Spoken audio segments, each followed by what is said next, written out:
up, everybody? Hey, Dave. Hey, Rob. How's it going? Gentlemen. So shout out to anybody watching this later this weekend or early next week. There is a monster snowstorm that's going to hit a good chunk of the U.S. So settle in, and we're going to go over basically some new jazz news, and then I have a bunch of stuff I want to get into as well. I'm sure you guys have some cool stuff to show. But yeah, does that sound good? Indeed. Cool. So I did want to start with an announcement that Blue Note had. So I thought this was pretty interesting. I'm curious to check this out. I think they may have dropped the sample track. I haven't listened to that just yet, but this is Walter Smith III. This is Twio Volume 2. Now, before we get into this title, I do have the original Twio. So this is Walter Smith III, and it's Harish Raghavana, and then Eric Harland with special guest Joshua Redman and Christian McBride. The first track on this is a Monk track, and they also do a Gigi Grice track, and then I think a Claire Fisher track. So if you're familiar with those composers, that's what you're kind of in store. So it's kind of a little kind of out style, and it's a small group playing, and it's very nice. I was listening to this today. What year is that from, Mike? This is, it doesn't have the year. Oh no, 2018. 2018 Okay. is on the back. And this has been repressed a couple times, but right now I don't believe there are any copies on Discogs.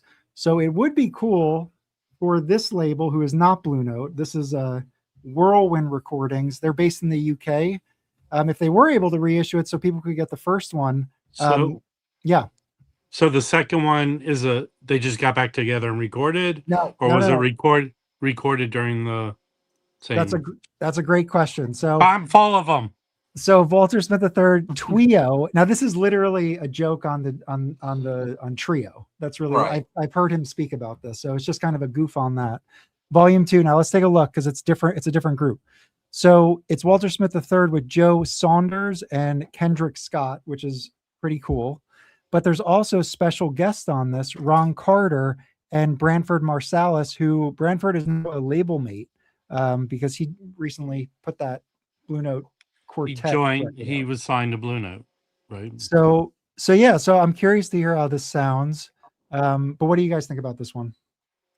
Well, I haven't heard the first one, and I think there's one other Walter Smith III record, but I don't have any of his stuff, so I don't know. Yeah. So he is so he's tenor saxophone. He's a tenor saxophone player.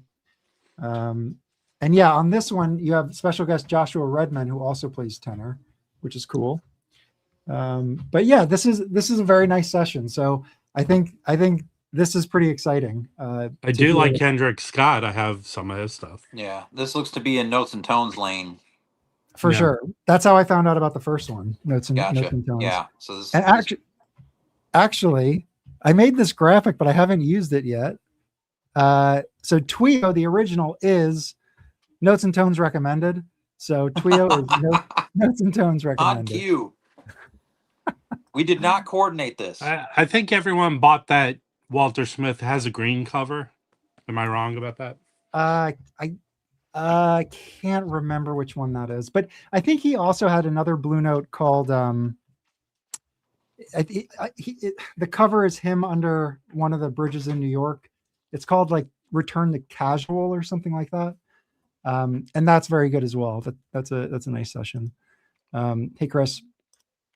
So yeah, so let's take a look. So this is the first one here. So first one was put out by Whirlwind Recordings in the UK, 2018. Can you click on them? Yeah, so let's go to the master page. And there is a CD. Hold on, let me scroll down. There's this CD. I'm just going to click on, I do want to see if any are available. So the CDs, there's 3 available. And then I believe I looked into all of these and none of them had any available. So the LP on, yeah. What's up? Sometimes they put Apple Music in there if it's available on Apple in the listing there. Yeah, there's some audio there. Is there? Well, no, that's YouTube. Oh, they also do put Apple Music if they. Oh, I see. Oh, so you can do a download or something. So definitely worth checking out. I think it's good. Can What you else? click on Whirlwind Recordings? And this is the copy I have. Oh. It's the Oh, colored cool. vinyl variant, which I like the black variant, but I think this was literally the last copy available, so I just grabbed it. Let's look at Whirlwind. So Whirlwind is in the UK, established by Michael Janish in 2010. And let's take a look. What has he got? So there's Jazz for Babies, the guitar album. So maybe some educational albums, some Baby shouldn't listen to jazz. Baby should definitely listen to jazz, especially Charlie Parker. This is going to be your label, dude. Yeah. You Pretty need soon. hey, Whirlwind, can you send Jazz Bum Mike? Because he's gonna have a kid and he needs those recordings. There you go. There's a proper gravy train if I ever seen it. Yeah. Hey, Felipe, Mike the Modernist. So yeah, actually, I probably should check those out. That might be pretty cool. So that's the first announcement. But again, are you guys interested in this? What do you think about it? I'll stream it, see what it sounds like. Okay. I mean, they're all legit players, so Yeah, I have high hopes for this. And it comes in like all formats, basically. You can get the LP signed or a signed art card. How much is that? Is that only $30? You get a test pressing for $100. Oh no, I dig that they put stuff like that up for sale, test pressings. That I agree. I'm seeing a little bit more of that now, even in the heavy music scene. As far as like releases, you can get a hold of test pressings now. You know, they do it like that. Oh, hey, give us $100, we'll throw you one of the test pressings. You know. Yeah. Oh, Mike, I don't know if you saw the banner, but we were talking about Twio. Mm-hmm. Yeah, that's why I jumped on. Yeah, and you recommend and Notes and Tones recommended. Yeah, I mean, I Walter Smith is one of my favorite guys, and he's actually got a really good sense of humor. He played a lot in New York. He's also from Houston. And it's like all those musicians from Houston, Jason Moran, Mike Moreno, Kendrick Scott, I think Robert Glasper. Wow. The latest guy on Blue Note, Paul Cornish, who plays in Joshua Redman's band, Helen Sung. I mean, that's, and I'm not even naming, there are some that I'm leaving out of. It's just like they've got like a lot of it's like, I guess their music system in the schools. Yeah, it's got yeah, I have. Did he put out that Return to Casual? Am I mistaken with that on Blue Note? Do you remember that? Or is that Joshua Redman? No, that's his. Return to Casual. Because it was like, if you go through his discography, there are, I want to say 3 like casual titles. Right. One has I think the first one has the Sam Rivers cover. It's sort of a send up of that. So there's his first record as leader is Casually Introducing. Yeah, that might be the one. Still Casual. There's Twio, which we just saw. Mm-hmm. Oh yeah, In Common. I think. Oh, Return to Casual. That's the new Blue Note one, or right? The new latest one. Oh, and then he has that. Yeah, 3 of us are from Houston. Yeah, I remember when you got that signed right at the Vanguard. Yeah. The same quartet was playing at the Vanguard. And Ruben is not. I feel like I kind of appreciate. That's the one, the green cover. Yeah. Oh, sorry. Here. So this will be his 3rd Blue Note. Mm-hmm. So that's cool. Yeah, and then he did that one with Kendrick Scott, under his name. Yeah. Okay. Yeah, he's got a few collaborations with him. Yeah. Terrence Blanchard he's playing with. So I have a question. So with the new Blue Note stable, about how many releases is Blue Note putting out a year that are just new albums, not reissues of anything from the catalog prior? Let's see. Gosh, that's well, you look Just at an estimate. Because I don't pay attention to the new stuff that much. you see, you look at Artemis, you look at Walter Smith III, Charles Lloyd's on Blue Note, Branford's on Right. Blue Note, Joshua Redmond's Brazil. on Blue Note, Melissa Bill Aldana, Brazell. They've Joe got Ross. they got a vocalist coming out. So there's a bit. Gabrielle Cavassa. So, you know. Yeah, Charles Lloyd's been putting a lot out here late in his career. Yeah. Yeah. Yep. Cool. Manuel Wilkins, Joel And Ross. I was gonna say I've been getting into Joel Ross, and I love. Oh, I saw that Horace Silver in the store the other day. I love all of Joel Ross's Blue Note stuff. Forgot about Jonathan Blake, even one of the nicest guys out there. Oh, hey, if you go back, check out. I was just gonna check out that cover. That's pretty cool. Oh yeah. Yeah, I actually bought tickets to see him on Wednesday. Oh, right. And I thought it was Thursday. So I didn't go. Oh, you couldn't make it? Well, it was Wednesday night. So, and I thought that, for some reason I thought it was Thursday. So. Oh, right. Oh. If you go back, Dave McMurray has a new album where he's done one before, tribute to the Grateful Dead. I think this is like his second one.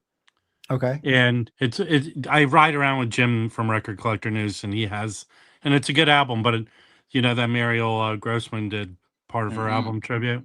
Yeah. But he's a big Deadhead, this dude. I'll be back. I think I gotta go pick up some. And I thought it was interesting she did that record before Bob Weir passed.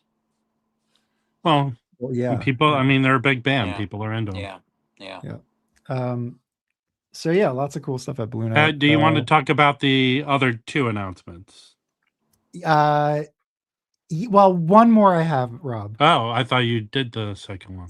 So if you guys watched the interview with the Strata-East folks, Chet Tolliver, Kevin Gray, and David, I'm blanking on his last name right now, but he's basically an executive that works with Chet on the series, and David Yorkin.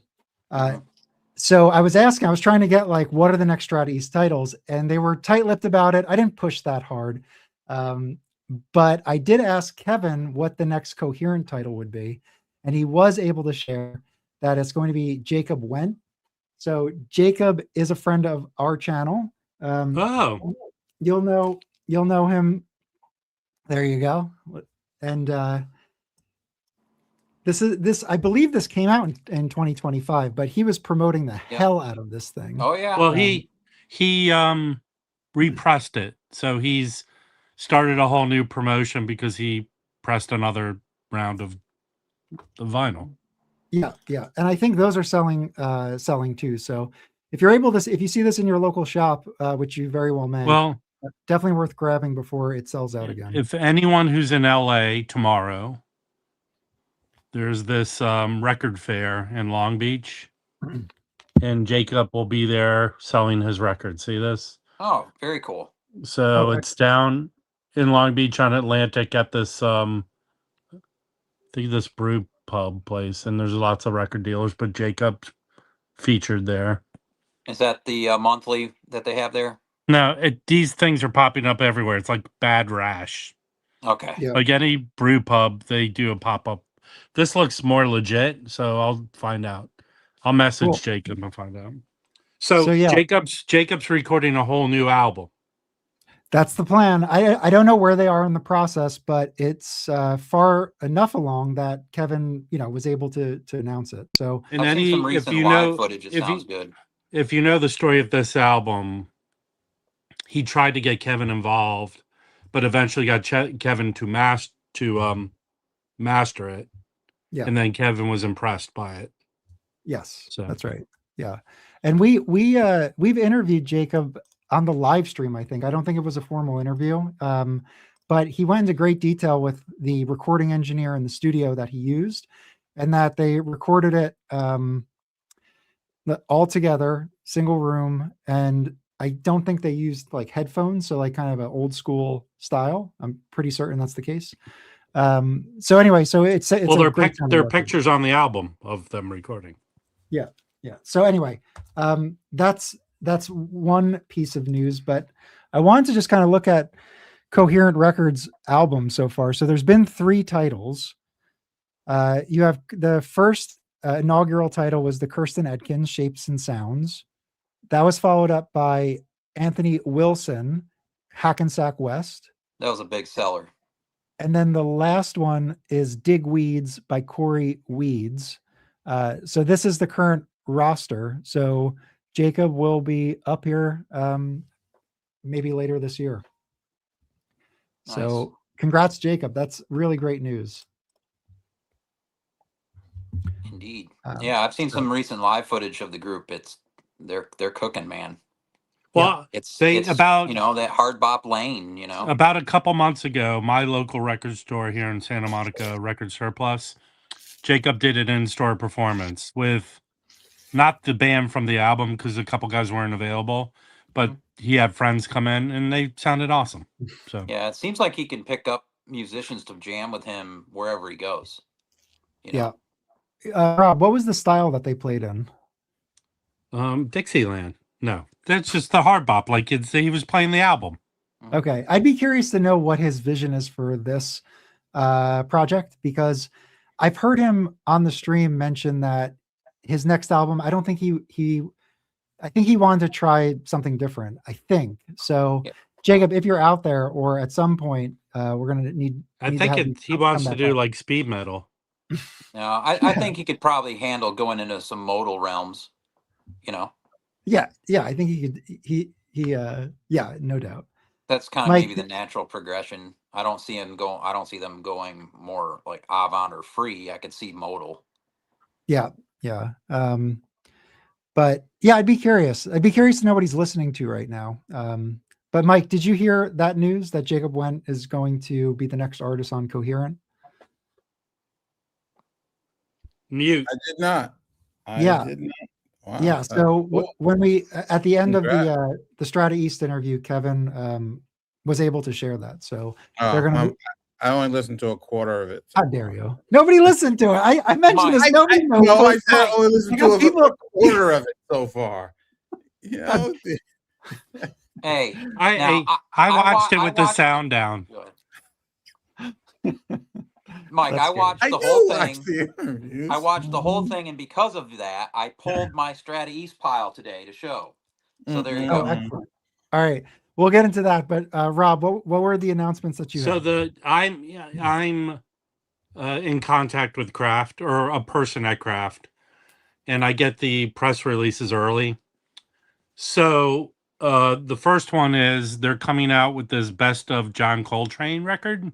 Oh, that's 2 releases. Yep. Both releases come out March 13th. Okay. So let's see, where is that here? Yeah, I have the press release. Let me. All right. So this is Kraft Recordings. This is the first title that you mentioned, Best of John Coltrane.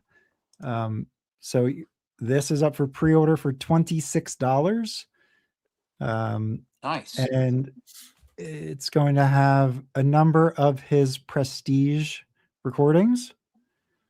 Training In. Yeah. That's a great one. So I dig the label. It's probably going to be it's going to be, they have a couple variants. They have a baby blue variant vinyl and a violet. The violet, I guess, and a black. Yeah. That with the pink label there. That's pretty dope, good. Man. Yeah, I like that too. Like the old prestige logos, they do vary. Like there's obviously the yellow fireworks. Yeah. But when you go back to the 10-inch era, you have a blue fireworks and you have a red fireworks, and then the stereo 12-inch is a black and silver fireworks. I have some black and silvers, but I don't think I have any reds, but I have some black and silver ones. So This is done in conjunction with the estate. Okay. Now this will not be triple. I'm assuming this is not AAA. One, it doesn't say that it is, and two, Well, in the release, I'm looking through the release to see if they're. I think this is more, maybe just a more general release. Is not like really appealing to. Well, when who's, we No were, who's over the estate? Ravi or Whoever manages the estate, I guess he's was the it main the person. aunt? Was it the Well, aunt? he's Yeah, it's Ravi. They have a sister. That's it. He Yeah. has a sister. Yeah. And I don't know who else. but okay. I So remember they found tapes in the aunt's drawer or something. the next release is the bigger one. So the next jazz dispensary release. okay, hold is on. something. Just Yeah. before we move on, the Coltrane, I'm assuming that it's not AAA because it is a comp, and we've had Nick Phillips on, and they really don't put the effort in to splice tape like that. I don't think they're okay with that. So I'm assuming this is digital, which, you know, I just wanted to mention. Yeah, well, it goes along. Remember that other Coltrane release crafted like 5 years ago with the yellow cover? With the yellow cover? I remember with Yeah, the blue. it's like a double album comp, and I think that was digital too. So Okay. All right.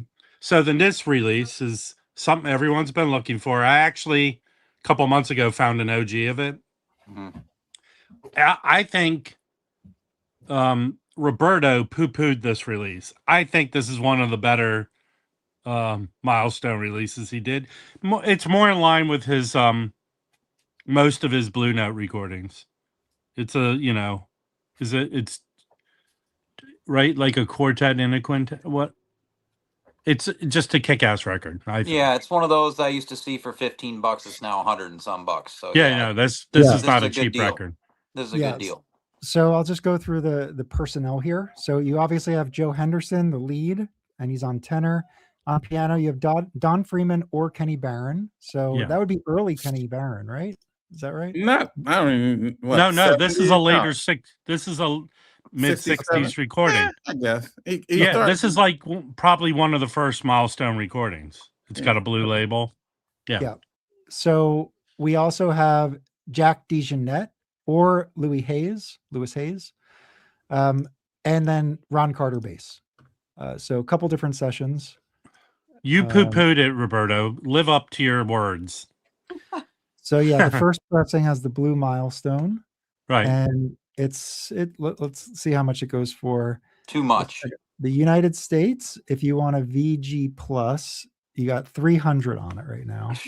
That's I got mine over here. Now that said, there are other pressings like early reissues. Well, there are two first that have part of it. So this is the copy I have. It has this milestone label. That's what you find most common in the bins. And then this one's still expensive. Yeah, I screwed up. I used to see them all. Anytime I go to Savannah, they have a store down there called Graveface. They always had the milestones riddled in the bins for $15 when I was going in there, and it's like now, forget it. You know, I'm not even interested because they went up so much. Yeah. So I'm trying to find my copy, but you can get part of the album on this twofer. It's not one of the easier to find twofers. This one has part of the album. Okay. Oh, okay. Somewhere around here, I have the OG that I found, but this has half the album on it. So your OG is the first pressing with blue label? Yeah, it's blue label. I found a good price on it. I think I found it for $80. Yeah. Okay. See, then if you can get under 100 now, you're doing something. Yeah. I got my copy. Again, they've done an excellent job with all his reissues, I think. So, well, you know, when they were teasing this out the day before they announced it, they didn't really give any hints. They just showed a bunch of like a montage of Joe Henderson. Yeah, pictures. like it looked like a box was coming out or something. So I went to the comments, and this was the most requested title that I saw. So, you know, if that's indicative of anything. I mean, it's a great album. Yeah. There's still Joe Henderson stuff that's slept on though. Like that one on Red Records, I think the live one. His Village Vanguard one is the records he did with Louis Gasca. I would recommend. If a lot of people don't even know he's on there. Yeah, but he's not the leader on those. He just No, but appears on his those. playing on there is all kinds of kick ass. Okay, here it is. Here it is. All right, let's see it, Rob. There you go. Nice blue Very label. nice. So now Here's that you used. have this, will you still be getting the reissue? Well, yeah, because they're going to send it to me for free, so I'm not There going you to. go. Okay. So what I'll do, they like when I do compare. I mean, I don't do shootouts, but I compare them. So I'll do a comparison. They do a good work, man. It'll sound good. Yeah, and this came out in '68. Came out in '68. Mike, jump in here. What do you think of Tetragon? I like it. It's not, there are other Hendersons that I like better, but it's a solid, it's Kenny Barron, yeah, it's a must have. Yeah. How do you think it stacks up against his other milestone titles? I think it's more comparable to his Blue Note stuff. That's my opinion. The milestone, he branches out, right? He does funk. He does. Mm-hmm. I put it in my top 3 or 4. Okay. What I was listening to the Enja title, the one in Barcelona. Do you know that one? Yeah. That's still an affordable title. People can get that for like $60, and it's a little bit more out there. I think he's playing with a Japanese group, and I think it is. I guess maybe it's recorded in Barcelona for the name, but it's pretty out there. It's a little different. But yeah, and then I was listening to the Kicker, Joe Henderson, the Kicker, and that one is also on Milestone. And I think that's like the most straight ahead one he did for Milestone. And I just thought I had a chance to buy that, and I just decided not to. But all right. I can't remember what Milestone Hendersons I have, so I just pulled all my Hendersons just for shits and giggles. Let me see what I got here. All right. I think I got the Blue Note stuff. So there's that one. That's probably all mostly Blue. Wait, hold on. Was that In and Out? Did you show In and Out? For Yeah. people who are just say the names of the records, because sometimes people are just listening. In and Out with Kenny Dorham, McCoy Tyner, Elvin Jones. That's solid record. But when we get into Inner Urge like this is where I really get into Joe Henderson. Okay. Yeah. Really tight group with McCoy Tyner and Elvin Jones and Bob Cranshaw. Cranshaw was pretty solid. Yeah, Mode for Joe. Okay. This is a bigger group. Lee Morgan, Curtis Fuller, Bobby Hutcherson, Joe Chambers. Oh, are we doing this now? I'll grab mine. Yeah, go ahead. And then this is the one I was gonna.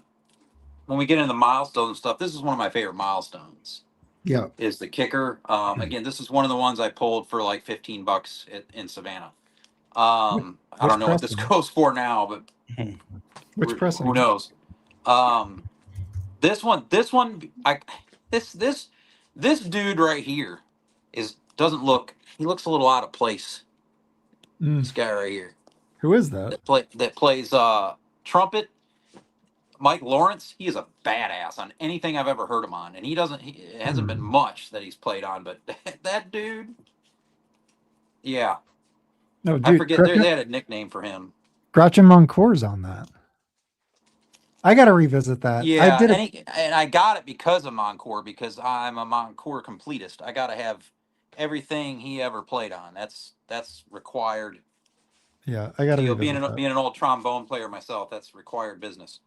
Right, Back to Milestone. I do have an original of In Pursuit of Blackness. This is excellent. Curtis Fuller again on this. Lenny White though on drums, and George Cable's just killing it. Wow. That one's good.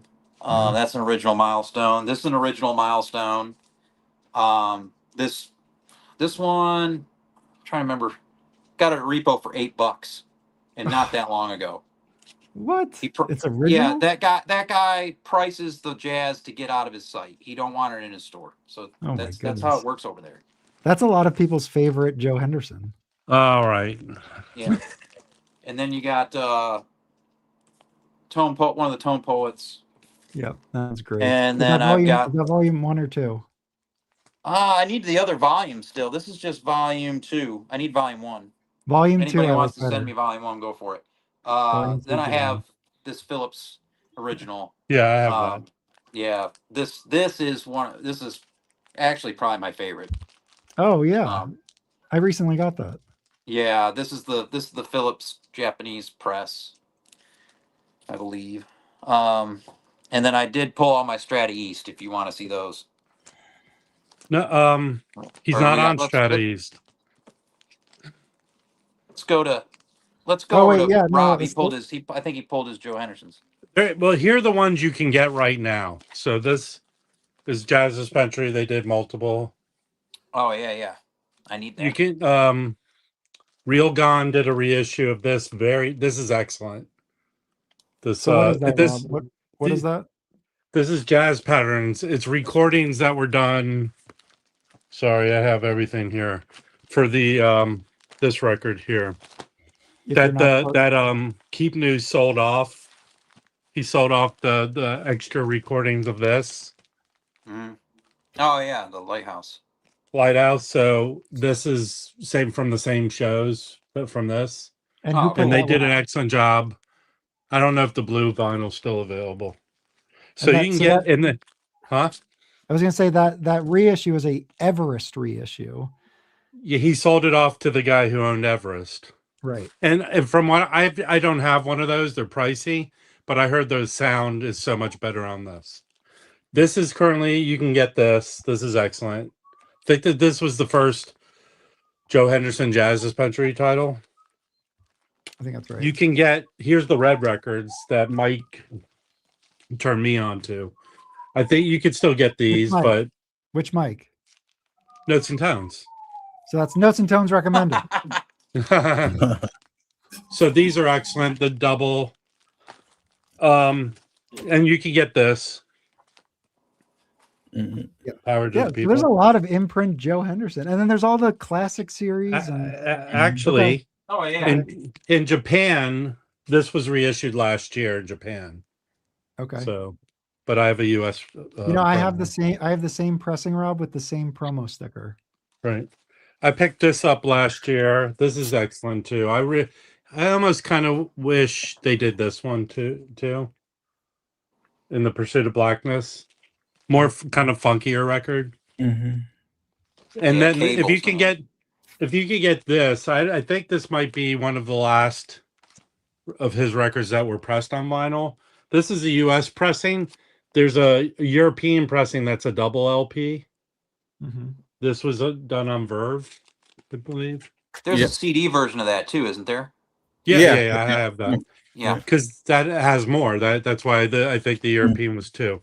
Also, if you find this OJC is the cheaper, I think, of the kicker. And then I need a new copy of this Canyon Lady. This one's pretty. It sounds all right, but it's pretty VG minusy. Ooh. but that one's really hard to find. Yeah. So, but have a couple Music Matters of his. I have the In and Out. I have a Van Gelder Blue beat, but this is an OG New York label. Nice. Not in the best condition. Okay. That looks fine. And then here's another Music Matters of In and Out.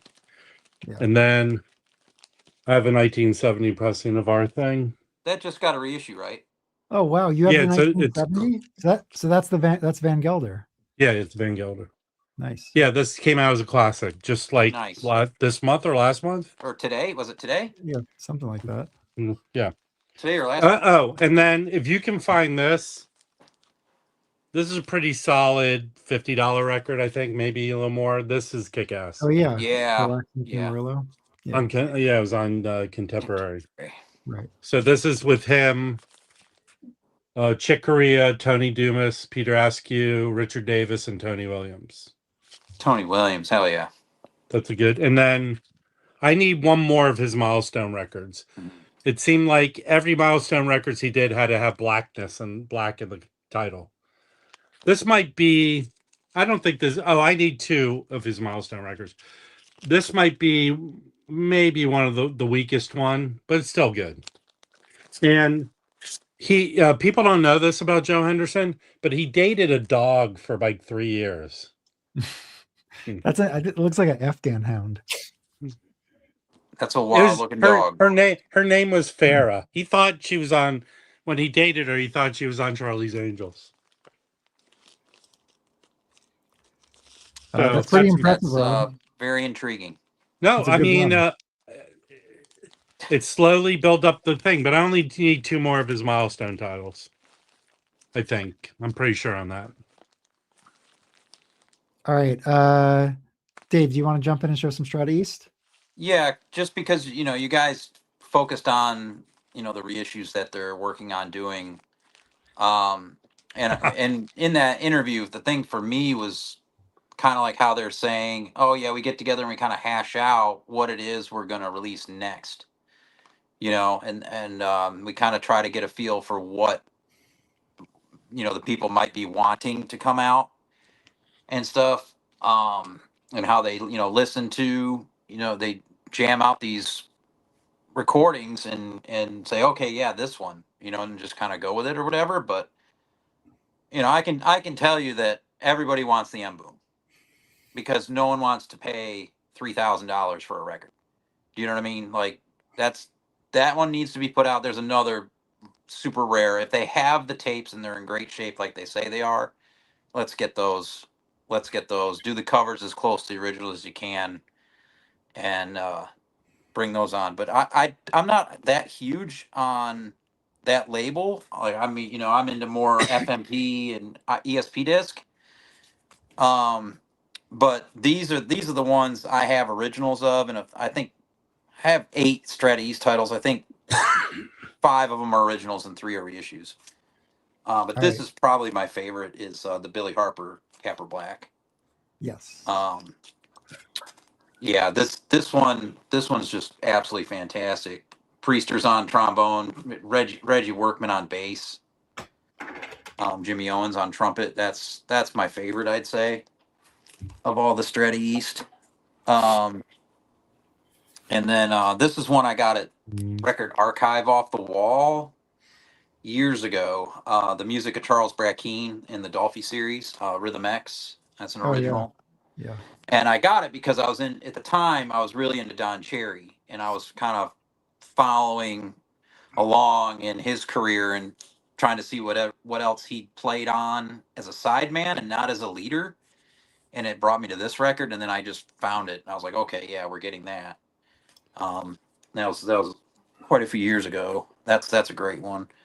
This one I just got from Rob, the Sunny Fortune. This is a hard one to track down, so I was really stoked.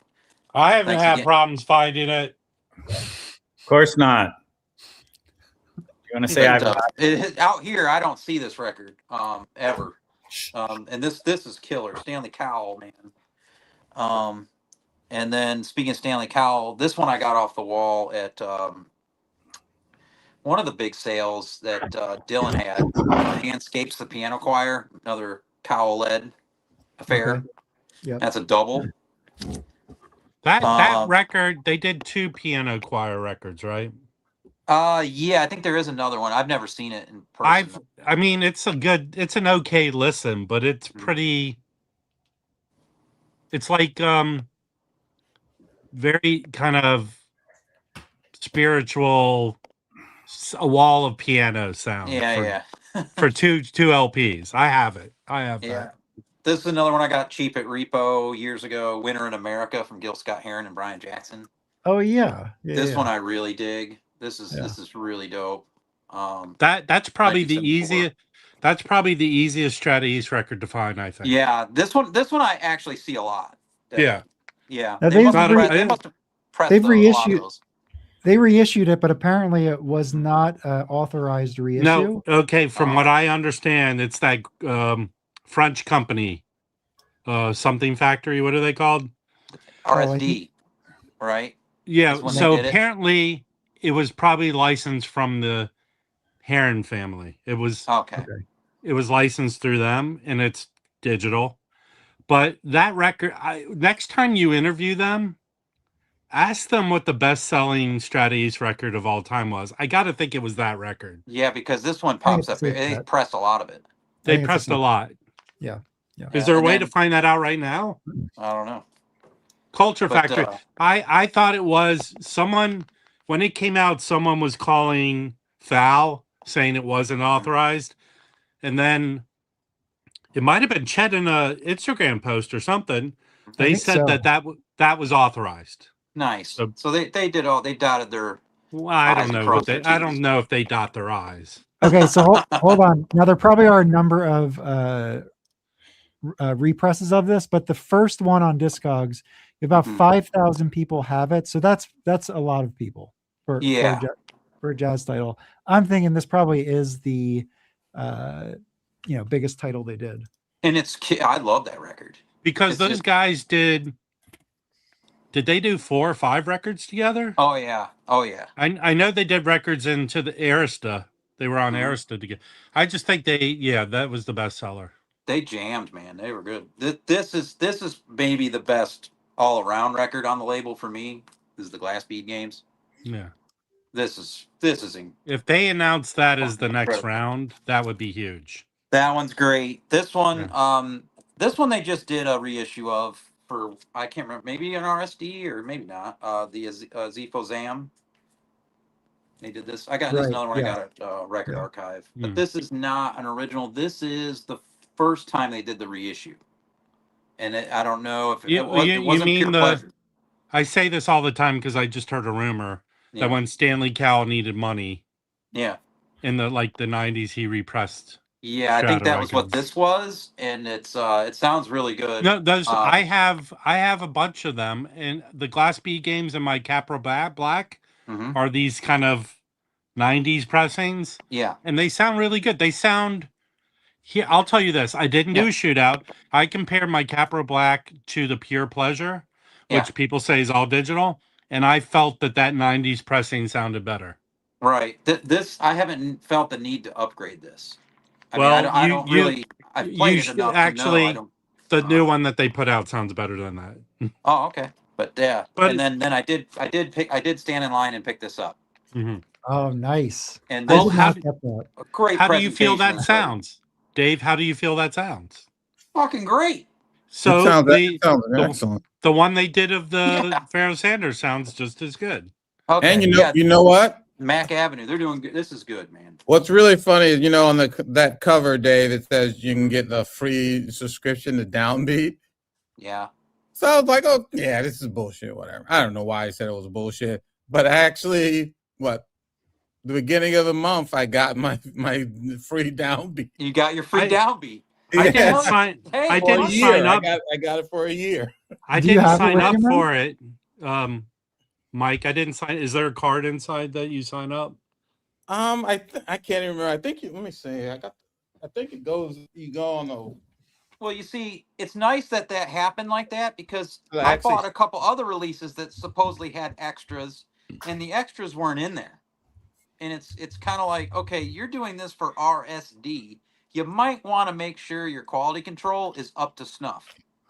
Like the Hayden really didn't have the can't recall. download card, and something else didn't have a download card. It's like, the Parsons or whatever. It's like, hey guys, if you're But you gonna get do a big yeah. promo, which is what RSD is, you might want to get your shit together. Yeah. No. Yeah. You get. Delmark didn't have their shit together, and whoever this other company didn't have their shit together. You get a print copy and a digital, I guess, a copy also. And I rarely buy or read Downbeat, but I was like, it's free. Let me see if this is Yeah. actually going to happen. But they followed through on what they were Yeah. offering as a bonus. These other companies didn't follow through. They've been having to scramble to send people links to stuff. It's like, Yeah, well, I feel like the whole Strata-East reissue series with Mac Avenue, RTI, and Coherent, they're not. I'm sure they're not perfect, but I mean, they do a really high quality product. So Mhm. now I'm not saying the records themselves sounded good on those other RSD records I bought, but I wanted that interview with Charlie Hayden. I still don't have it. You have to listen to it on YouTube, man. Yeah, I So- guess so. You're not I gonna believe get it. that this only came out as CD, I think. Mhm. And there are two records in this, or two of the records that were never released. Oh, And that's really cool. And I wonder if they have the rights to them. Mhm. There is a record that Clifford Jordan recorded for Strata-East. They didn't release that. Was his family put it out on CD a couple of years ago?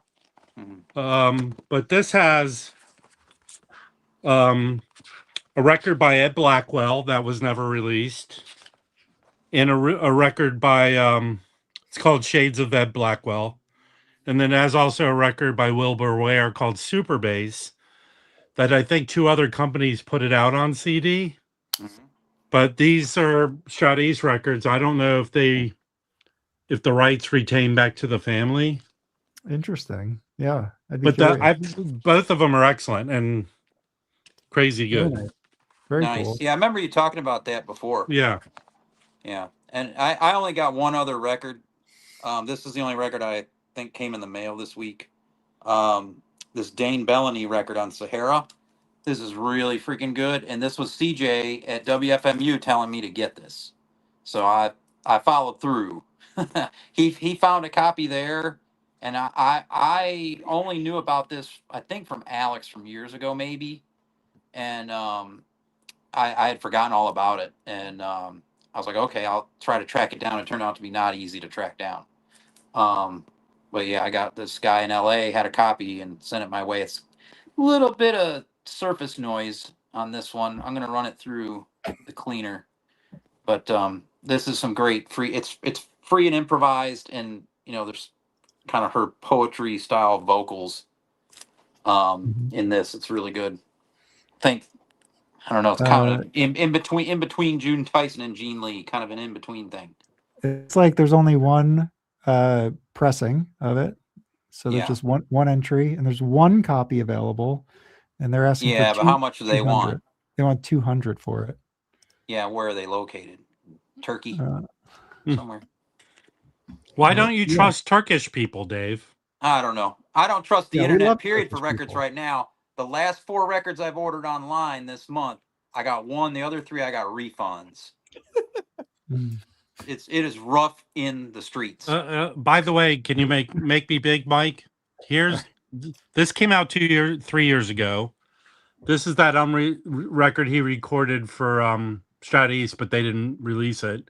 So his family put it out, called Drink Plenty of Water. Look at that. Yeah, it's only came out on CD. His family put it out. You could still order it.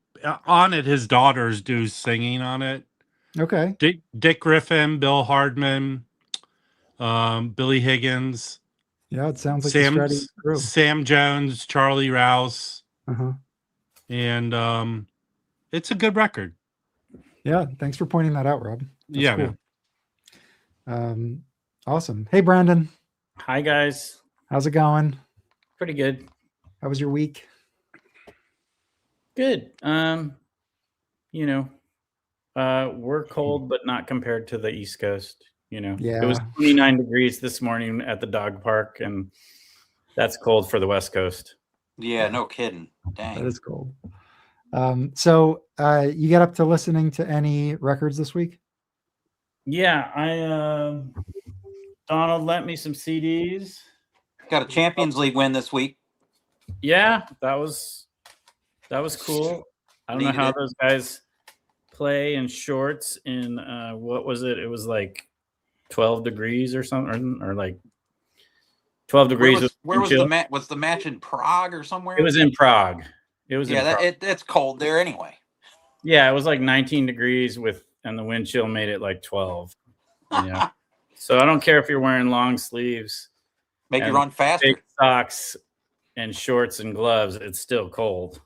All right, we have Breakfast King saying that he followed up on one of your recommendations last week, Brandon, the Mickey Newbury twofer. Yeah, it's weird but cool, right? Breakfast King of Loyola. Hey, I have a non-jazz record I picked up based on Brandon's. I've been looking for it, and I just walked into Amoeba, and it was on the wall. So I picked up that David Bowie reissue from 1990 that he recommended, and it sounds awesome. It does sound really good. Nice. Yeah, pretty cool. If you listen to the original Mercury, it sounds terrible. And I'm not talking about the bootleg. The original Mercury it's a really bad recording. You know, I had a copy of that bootleg not too long ago, Brandon, and it actually didn't really sound that bad. I have the bootleg also. It's okay. It's not great. It doesn't sound horrible.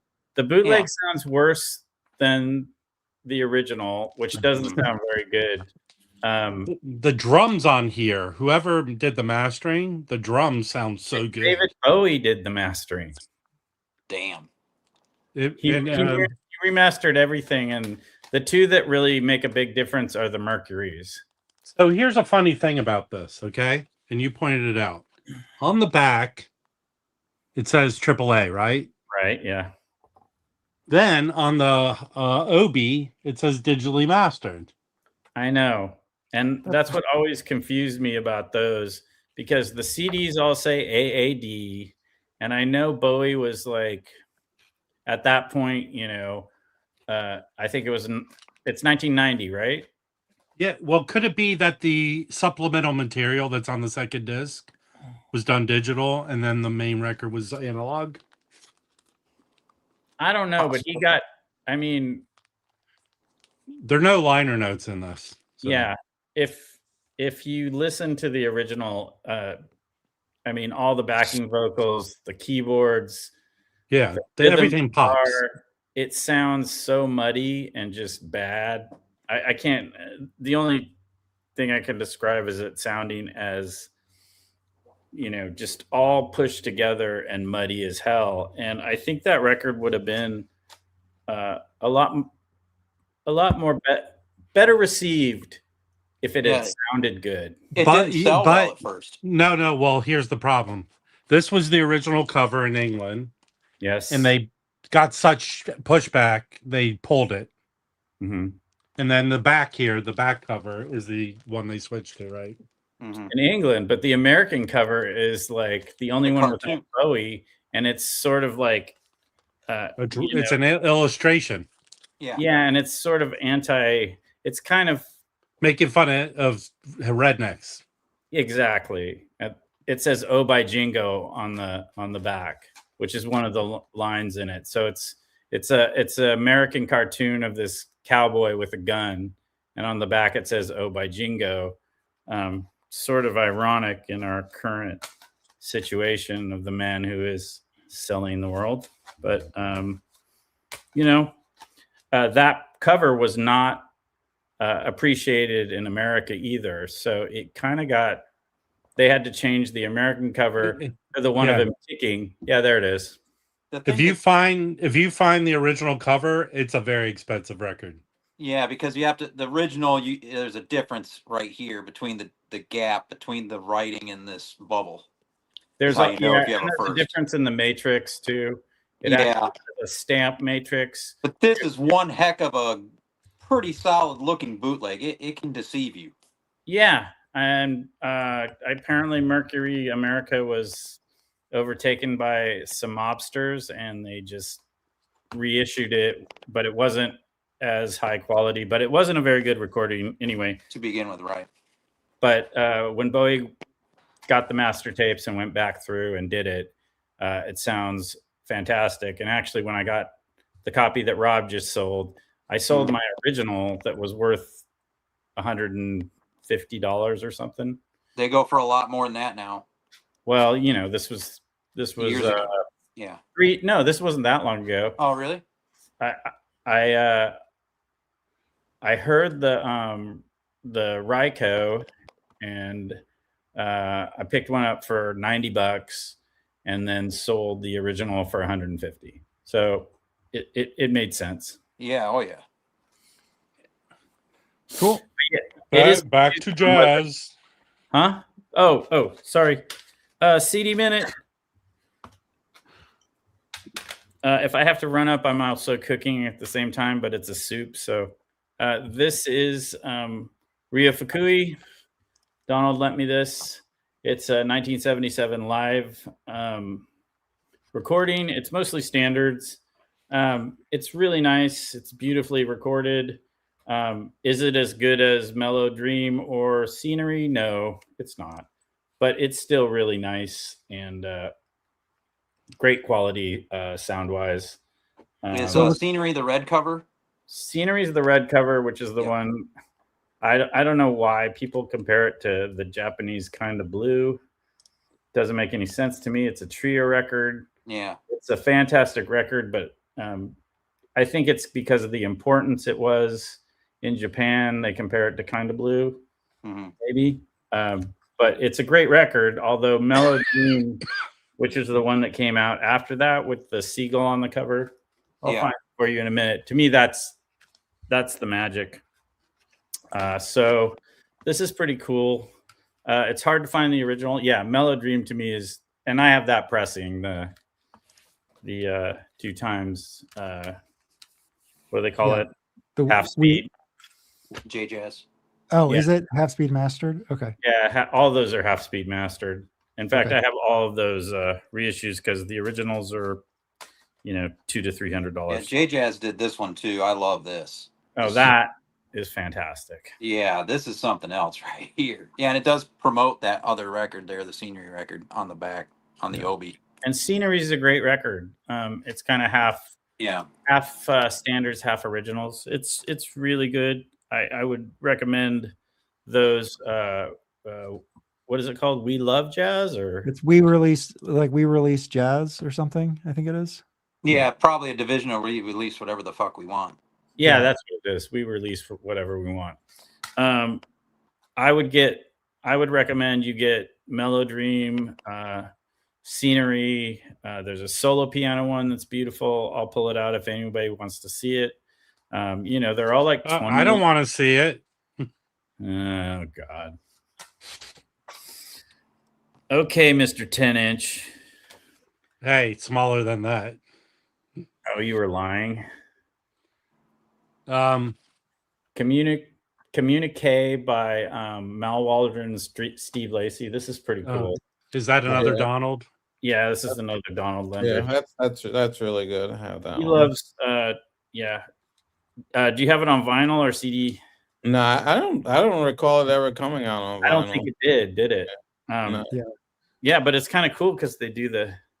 I mean, it is a soul. They do the whole label. This is beautiful. Steve Lacy and Mal Waldron, I don't think you can go wrong. If there is a bad record they did together, I don't know of it. They did a lot together. Yeah, they did a lot together, especially from the late last 80s, part of their lives. 80s through 90s. They did. Yeah. Lacy was simply prolific. Yeah, I mean, and so is Waldron. I mean, I keep finding Waldron records that I found one today. Yeah, they just keep show popping up. And I think to be honest, I like him from 1969 on. And I love his early stuff too. Don't get me wrong, the Quest is fantastic, but I really like his 70s and 80s stuff the best. So this is pretty cool. I need to listen to this more. This is No More Tears for Lady Day. This is also Waldron. Let's look at the trio. It is, I'm sorry, I was late and I don't have my glasses. John Barak on drums, Paulo Cardosa on bass. And let's see if I can figure out when it was recorded. I believe this is late 80s or early 90s. What was the title, Brandon? I could look it up. No More Tears for Lady Day. Okay. So Mal Waldron was piano player for Billie Holiday. Yeah. So that record I just found an original Japanese. Mm-hmm. And then it was issued as an Heiress to Freedom, I think. Yeah. Okay.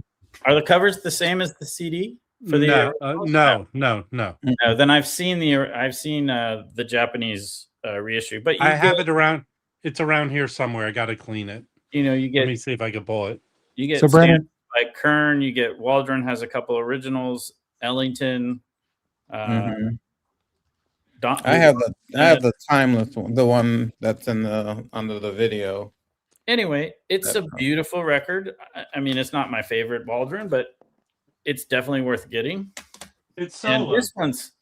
And this one's really cool. The Barney Wilen or Wilen. I'm never sure if it's Wilen or Wilen. This is movie themes from France. And that's gotta be cool. It's so cool. And immediately, so there's a bunch of stuff from L'Escalier pour le Chevaude. And also, not only that, God damn it. Let me get my glasses. So it originally came out on CD, and about 3 years ago, maybe 4, Music on Vinyl issued it on vinyl. So, so I think I have it, but it's a great record. Yeah, it's really cool. I have this, but I have my other glasses. So Sam Record reissued this Barney Wilen, and this is also the score to a film, a noir. But it's I love the look of the old French records, man. So there's also so you get Les Champs-Élysées, which was a Davis song. That's on L'Ascenseur pour le Chevaude. You got Les Parapluies de Cherbourg, which is the Umbrellas of Cherbourg, which of course is that great musical French movie with Catherine Deneuve. Mania de Carnaval by Louis Sponfa. It's a really cool record. Well, or CD. Yeah.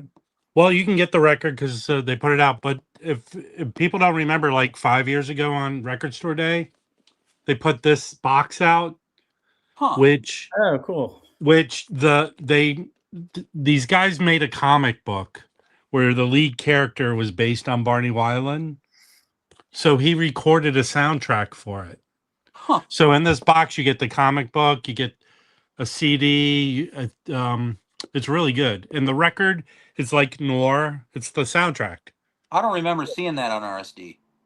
Oh yeah, I remember. It was put out by Elemental. Elemental put it out. Elemental did it. Yeah, you could still find this. I think it's really my stores didn't get it. It's really good. It really is. I didn't look it up. I don't know if there's a vinyl of this, but this was on Timeless. No, Timeless put it out like 2 years ago. They issued it double vinyl. Okay. I'm sorry, I missed that. I'm sorry, Rob.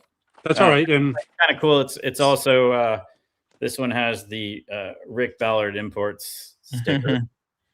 Very nice. I love seeing that. So it has the CD of the album. It has the album, and here's the graphic novel that they did. Yeah. It has a nice booklet. I'll go find what does the cover of the album look like, Rob? Can you show the? Here, I'll grab it. I took it out of the box. I'll put it back in. It's over here. Here. Okay. Here I'm it just is. Curious. Oh, okay. Cool. It really is very good. Yeah. In fact, I'll listen to it after the stream. That's a great presentation. I don't have enough Barney Wilen, so I need more. Well, here's what you should do, Brandon. Sam Records put out 2 Barney Wilen records. I think 3? 2 plus a 10-inch. Right. So go order those. Those are freaking were they live excellent. in France? No. One's a studio album. I think it's from the early 60s, maybe 50. Was it recorded in France or? Yeah. It's excellent. I have it. I have a ton of Barney Wilen. Yeah, I know you. I know. I remember you showing him several times. I have maybe 4. There. Okay. Here's for people who want to get into Barney Wilen. He recorded, I think, 3 records for Venus. Mm-hmm. Yes. One is not in my wheelhouse. It's like with circus, a woman in a circus on the cover, but the 2 are like ballady. Those, they're expensive. And they But all good- have super sexy covers usually. Yeah. The ones he did, I have 2 of the Venus records. Then remember when Sony opened a new pressing plant like 3 years ago or more? They did a line of reissues. There, I think it's one of his bigger records. It's called Barney with a black cover and a silhouette. Not a silhouette, but kind of of him. That you can get that, I think, still. It's a very like high contrast. Yeah. That's a really good. Okay, let me jump in just real quick. Yeah. Brandon, so these are Sam Records reissues. There's this Jazz Scene, which has Barney Wilen on it, and it's almost like a little MJ. It's Kenny Clark, Percy Heath, Milt Jackson, Barney Wilen. Yeah. So that's a good It's one. excellent. Great. Which means I'm guessing it's on the River Seine recordings. Okay, possibly. But it's on Philips here, and I think originals are like crazy expensive. Sure. And but then the samples are probably $30 to $40. Exactly. If you could find them for a regular, retail price. This Monk, you've probably seen this before. I've seen that a lot. So that's a record Sam did in conjunction with an American company. So this it's not. This is also Barney Wilen. There's a cool. I won't go into it, but there's a cool story of why he's on this record because it's a New York session. There's this. So this is a lead record on Guild de Jazz, which this is again Sam reissue. This one is way more straight ahead, and that looks like it was recorded maybe late 50s. Yeah. I do have this, and it is a good sounding record. And then this is a 10-inch. I showed this just before, but this is a 10-inch movie soundtrack. But the lineup on this is crazy: Barney Wilen, Kenny Clark, Kenny Dorham, Duke Jordan, and Paul Rover on bass. So, and also a good follow on social media is his son. So his son is doing a good job of trying to reissue his stuff. And just the last one here. Is he not on this? Did I mess? Oh yeah, Barney Wilen, Afternoon in Paris. This was also put out on Atlantic, and it has a similar cover. So there is a U.S. pressing of this. But this French pressing the label is stunning. So it's a really nice presentation. But so that translates to Witness in the City. It's a film noir. Okay. From 1959, and I'm trying to find out who the director is. But that sounds really cool. Oh, it is really cool. Eduard Molinaro. It's actually his adaptation of Vertigo. Oh, right. That's fantastic. Isn't that cool? There's also, I found it online to watch when I got the record and I listened to it, and then I found it. It opens in a courthouse, and it's the soundtrack. So it's cool to hear it, but you can find that online too, Brandon. Yeah. So after I posted this on the chat, JB chat. Yeah. Yep. And then I immediately put on Miles Davis tracks. Hey, I have to clear some up. Roberto just texted me. He's not the purple dinosaur, Roberto. Okay. Okay, kids. I have one record to show that I picked up yesterday. It's really cool. I got it for $10 and it's mint. I'm sure it's not very valuable, but this is I have that. That's good. It's really cool. The flute player, right? Mm-hmm. Yeah. The flute player. Is that Indian Navigation or what? It is. So. Yeah. That's why I was shocked, because it was mint and it was $10. Check out this lineup. Just check it out. James Newton on flute, Cecil McBee on bass, Philip Wilson on drums, Abdul Wadud on cello, which he does mostly picking, and then Bob Natone on piano. I don't know who that is. Oh no, I'm saying it seems like him. Bob and Nalome. Bob Nalome. Do you guys know who that is? No. But check it out, $10. That's pretty sweet.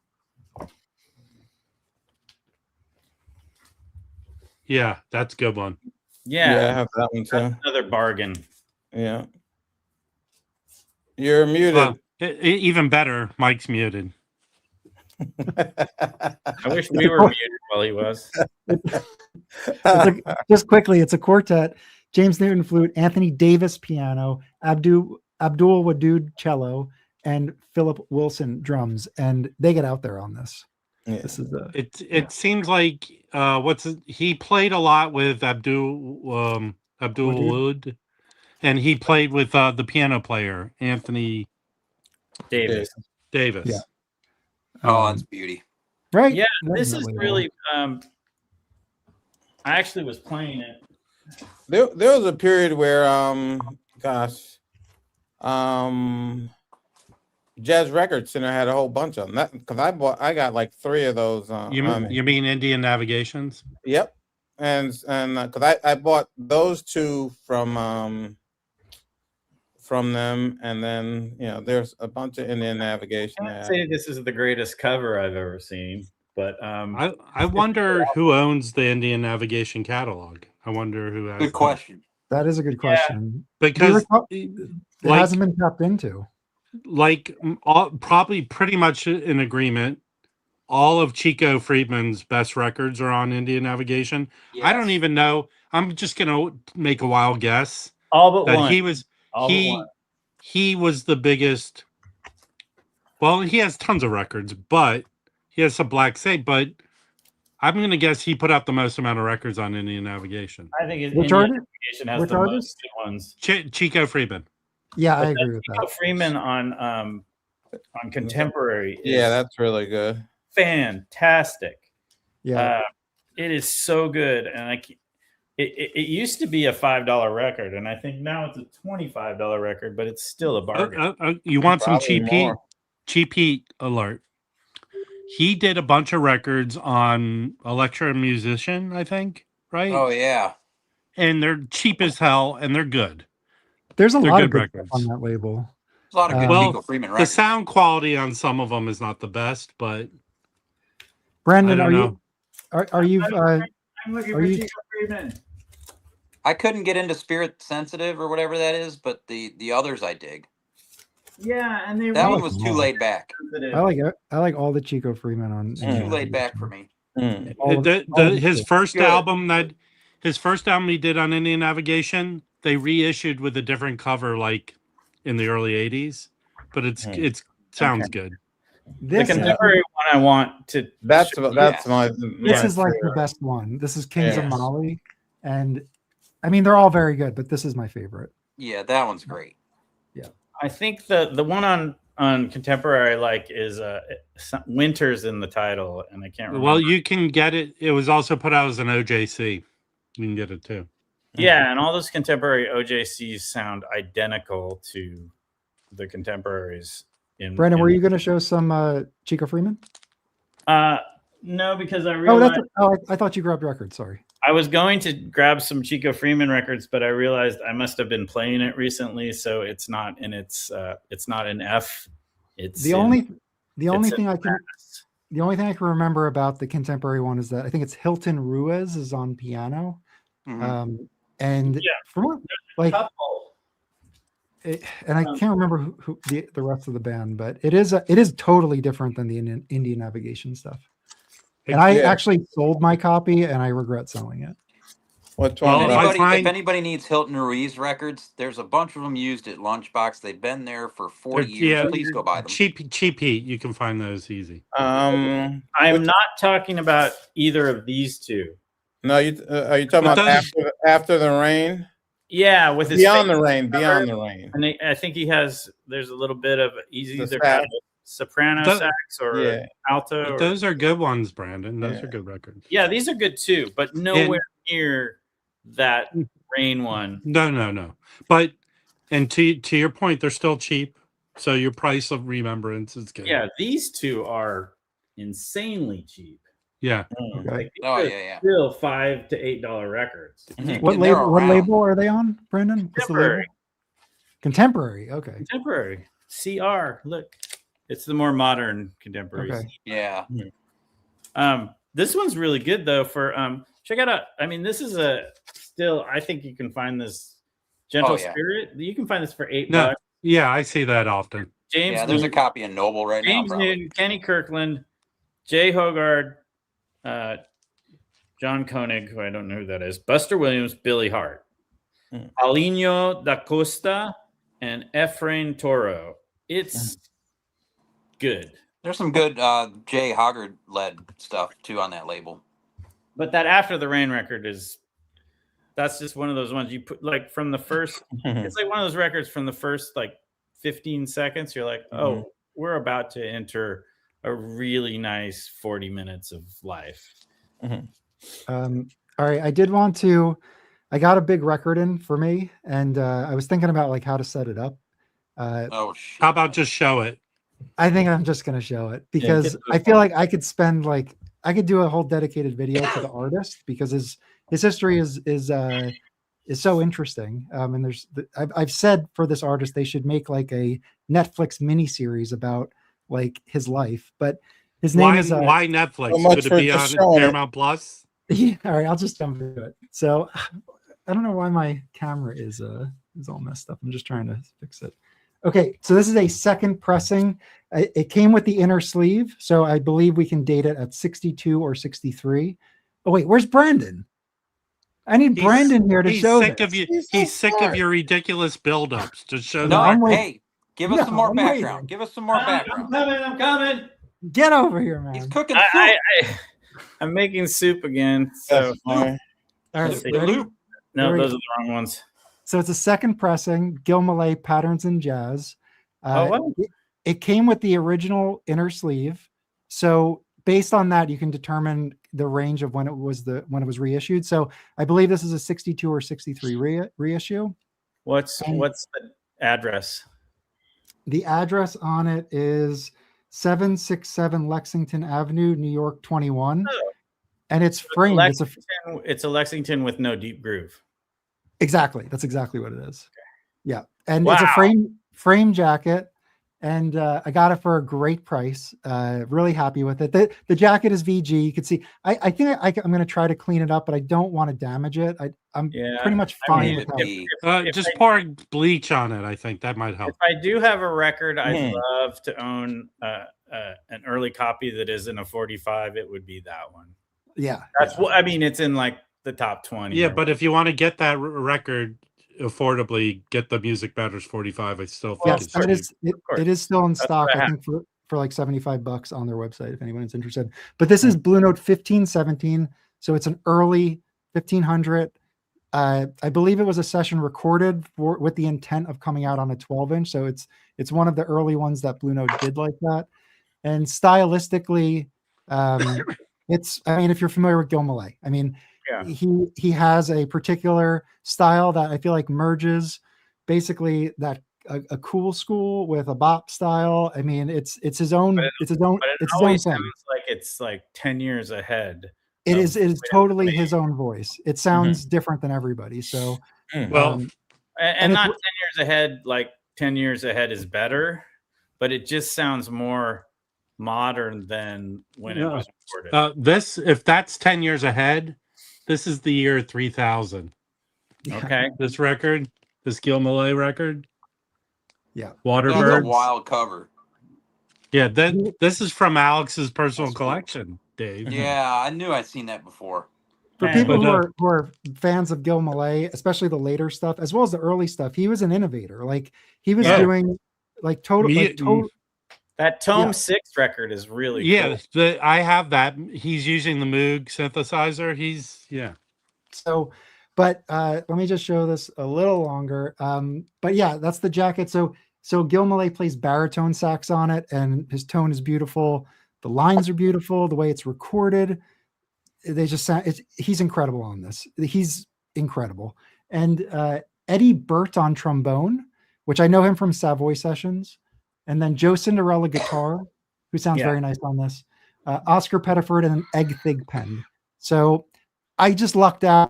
So actually, Dave, do you want to tell the story? Sure. I'm burying the lead here. All right. So I'm wearing the Hornets gear tonight because there was an assist. There was an assist. Yes. They're the yeah. worst team in the NBA, dude. That- I'm sorry. that's correct. I got That's so correct. in. All right, go They in. at least can get an assist, you know. Kieran at Needle Groove picked up a few of his friends. They drove down to upstate New York and made a big tour of some record stores. And he was sending me some photos and videos and stuff as he went along. And I tried to, you know, give him some tips on what to do at Record Archive. I told him to get in touch with the Wizard. He found the Wizard, and the Wizard hooked him up. I told him about what was going on at Tom's, and he had a Strata-East there he'd been looking for forever, and he picked it up. And then they went to I didn't know they were going to Syracuse. I didn't know that was in the plans. I knew they were going to Rochester, but they ended up looping down over to Syracuse and then back up to Montreal. That's a hell of a freaking trip. I think he said it took 21 hours to make the trip completely. But they went to Syracuse, went to a bunch of shops there, and I think it was Soundgarden. Correct. Which has a shop in Baltimore as well, but the one in Syracuse is pretty good from all reports I've heard. I've never been able to get in there. Okay. But he walked in, the wall was nuts. There was like OG Saxophone Colossus. Oh, there it is. You can see it. There's the Gil Melle right So there. there's You see it there's back the there? picture, and the Gil Melle was on the wall. So I knew Mike had been looking for that sucker. So I immediately texted him, and I was like, "Go to work." Well, hold on. And also, do you see this introducing Johnny Griffin? Yeah, original. Our friend Joe from Analog Archive got that. Oh, cool. Oh, okay, yeah. Because I saw he posted the same picture, the same wall on his video, and I was like, "How did you get the same picture?" He must have gone in there. Okay, Mike. So let's hear how little you paid, or I guess I'm sorry, Dave. He got a good deal. So so they had it listed at 300, and I wasn't sure what it was because there's no Discogs entry other than the first pressing Deep Groove from '56, right? So so on it said reissue from the 1960s. So I thought it was probably like the 66 monos, basically, that we've been talking about. I figured it was a earless mono repress. They had, whatever the story was. So the next morning I decided to call. So I gave them a ring, and they picked up. They were very cool. I don't know who it was I spoke with, but he was really easy to talk to. I asked him if the record was still available and if he could check to see if it had RVG in the dead wax. Because honestly, I didn't really care if it had an ear or not. For the price, I was going to go for it.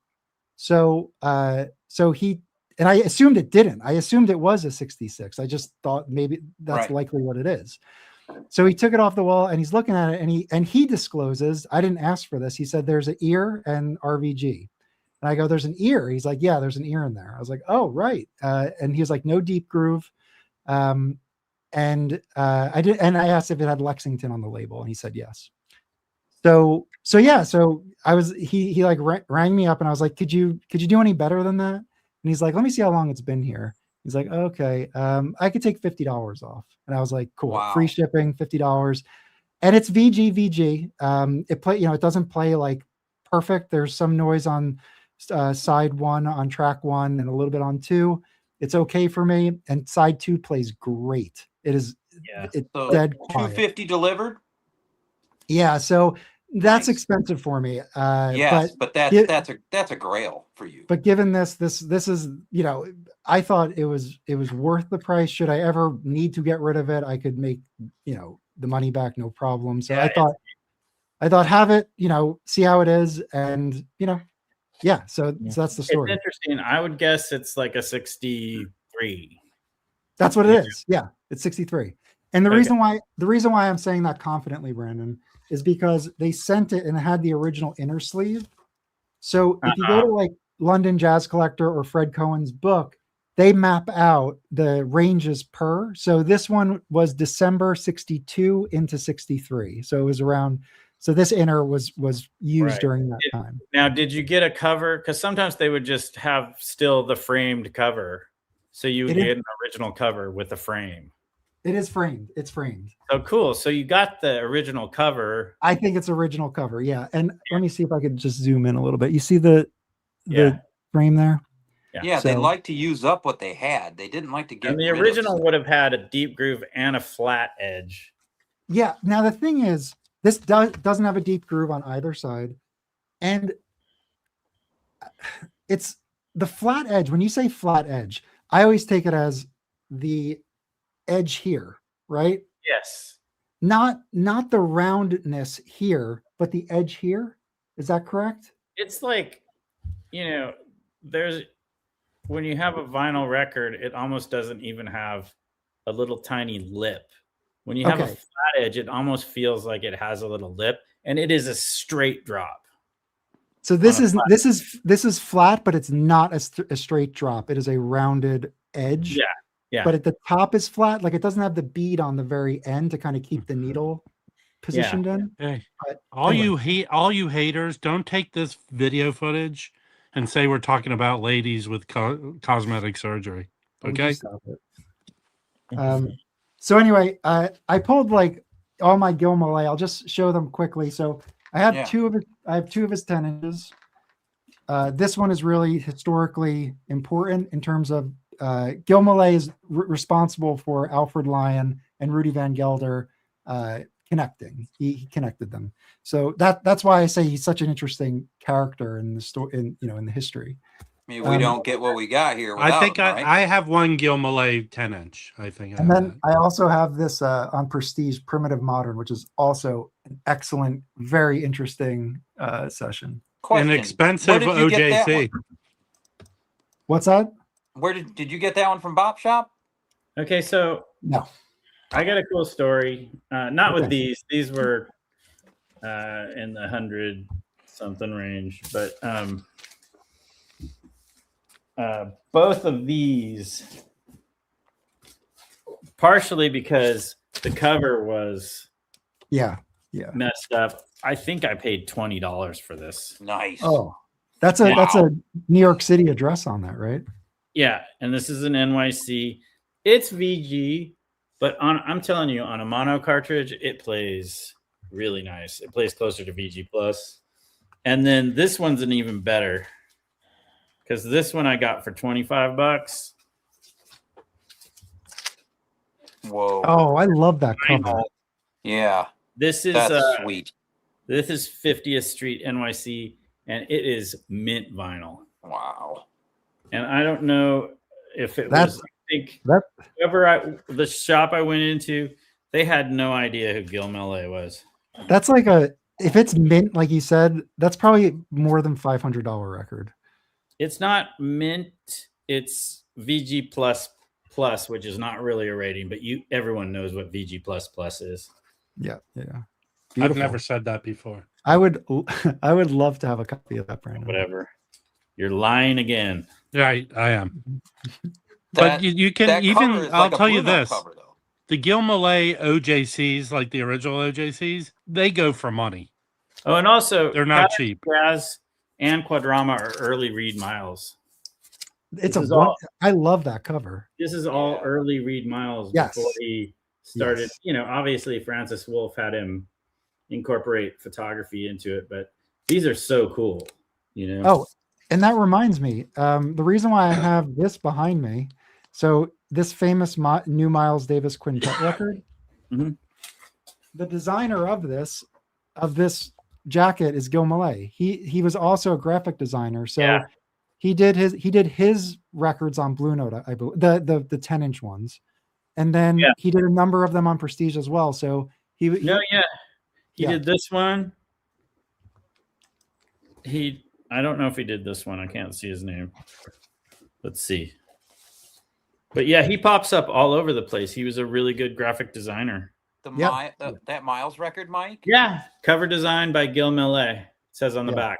Oh, okay. He did those too then. He did both of those. And I think I think there's there's 3 or 4 10 inches he did. And they're all super cool. And I think he did that Tal Farlow. The Tal Farlow 10-inch? quartet. I'm just gonna look. I could be wrong. It'll say on the back, won't it? No, Bill Hughes and Francis Wolff. Oh, okay. But this is a damn groovy cover. And if you want a really cool record for an original Blue Note 10-inch that isn't that expensive, this record kicks ass. It is so cool. Agreed. I love that And cover. just one last, just because I remembered, this Sonny Rollins Prestige cover is also a Gil Melle. Yeah. Really? Yeah. So he did a number of covers. He's on a lot of stuff. Yeah. But just interesting compositions. I mean, he's got a unique voice that like stylistically different than a lot of other guys. So Mike, he's one of the greats. I have a question on that Miles record. Guess who did I always this? see it with the green cover. Guess who did this? Hold on. Okay. Melle. Oh, Did he? no kidding. Oh, wow. Yeah. Probably That's my a rare favorite record. Durham. Actually, my second favorite Durham. That's a very rare so record. cool. That is so cool. Yeah, this is kind of one of those prized possessions. Yes. You know. Yeah, Mike, for sure. Question Yes. on that Miles record. Yeah. I always see the green cover. I don't see that bluish one that often. What's the first version? Green's the first. Green is? Yeah, I and see even that if one you a find, lot actually. The if green. It you isn't find that- easy being green.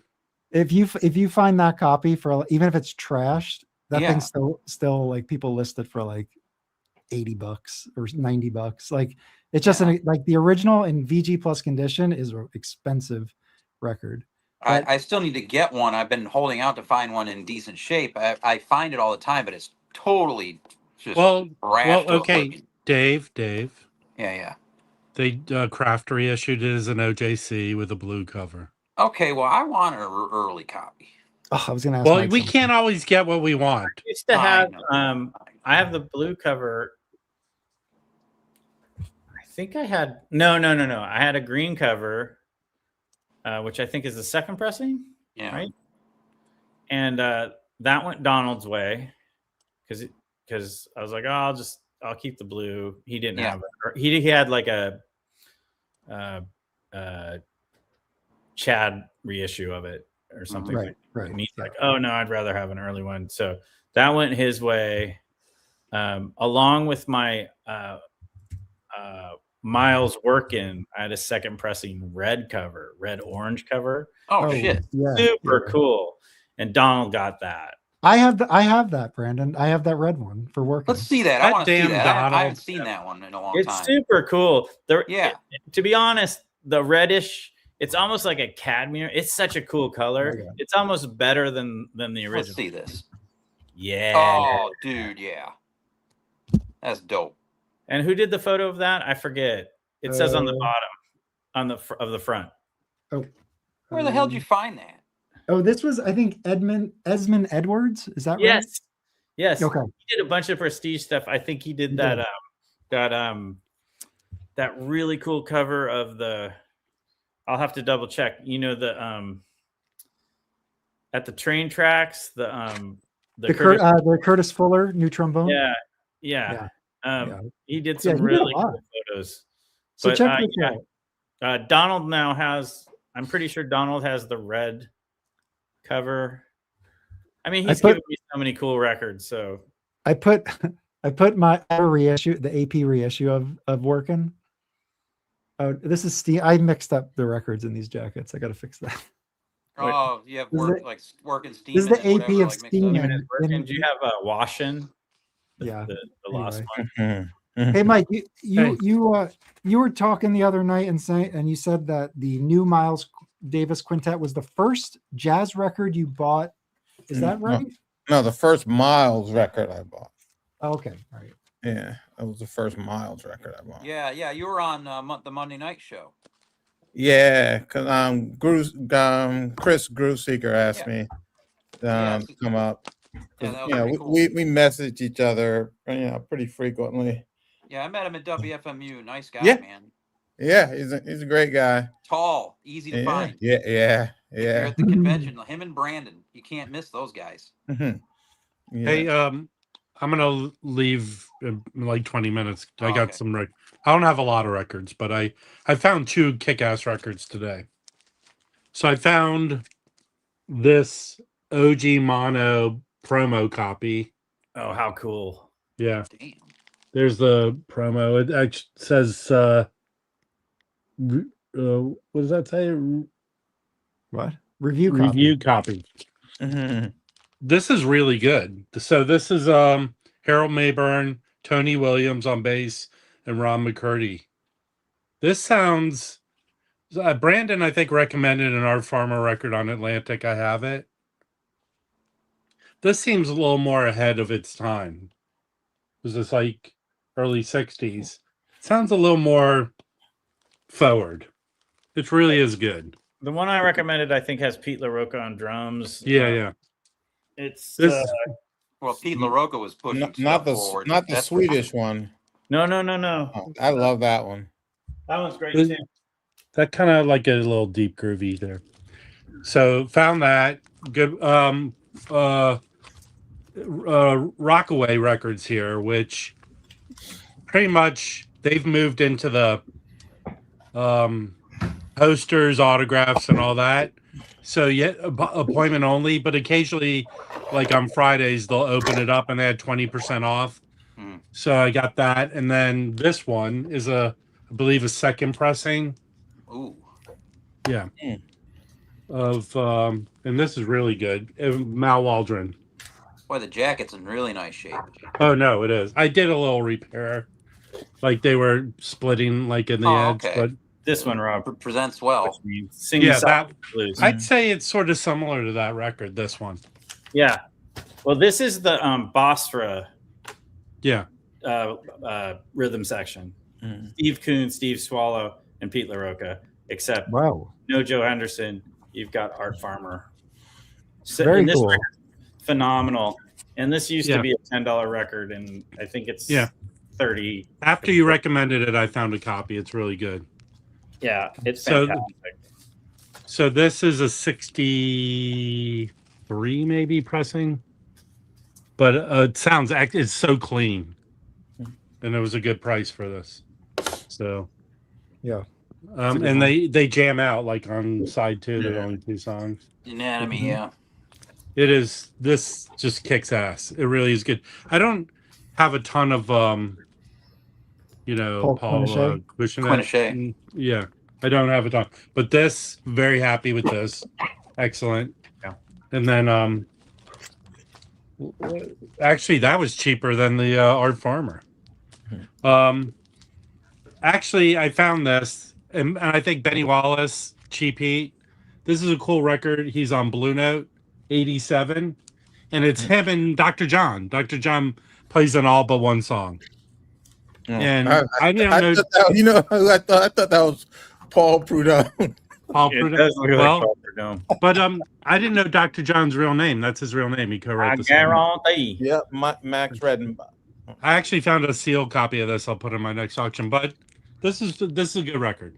I like it. My dad had Here, that. this Colin Whitcott, Grazing Dreams Oh, on ECM. nice. That's a cool record. Yeah, it's good. Great lineup. John Abercrombie, Don Cherry. I don't think a lot of people talk enough about Dom Romero. He's good. Damu Romao. Ramal. He's a percussionist, Brazilian. And then I have FOMO. I picked this up. I haven't listened to it yet. Oh, it's so good. It is so Yeah, freaking buckle good. up. That's- I mean, because Alex showed it about a month ago on one of his videos, and I've been streaming it since. And my copy came this week also. That is so freaking good. Yeah, Yeah. I remember when we first started up we have a Facebook group called Vinyl Champions, and it was it's a lot of the early VCers, and that record made the rounds back then. When did it? So, correct me if I'm wrong. It originally came out by this who did- Yeah, I mean it was released way after it was recorded. Yeah, wait, about like 10 years ago, or way more than that. So Yeah. we got the first pressing is from December 1, 2010. And Yeah. it was pressed at GZ. Pirates Press manufactured it. And that's all the info here. So it looks And- like it was recorded in 1993 in Chicago. And the first pressing was limited to 1,000. Yeah. Rich and Mike. Our friend Ken has a original copy. Because I texted him about it, and he said, "Yeah, I got it when it first came out." Yeah, I had to get a copy from Japan. I was late to the party. It cost me Well, $0.10. the funny thing about Amoeba, they have one copy of this. It was there. I grabbed it. Cool. Yeah. So nice pickups this week. Today. Very cool. Hey, Mike, did you order anything from that the Pittsburgh George collection? No, I didn't. I didn't really look into it. Honestly, with the few things that I was going after, that pretty much was I was trying to keep it.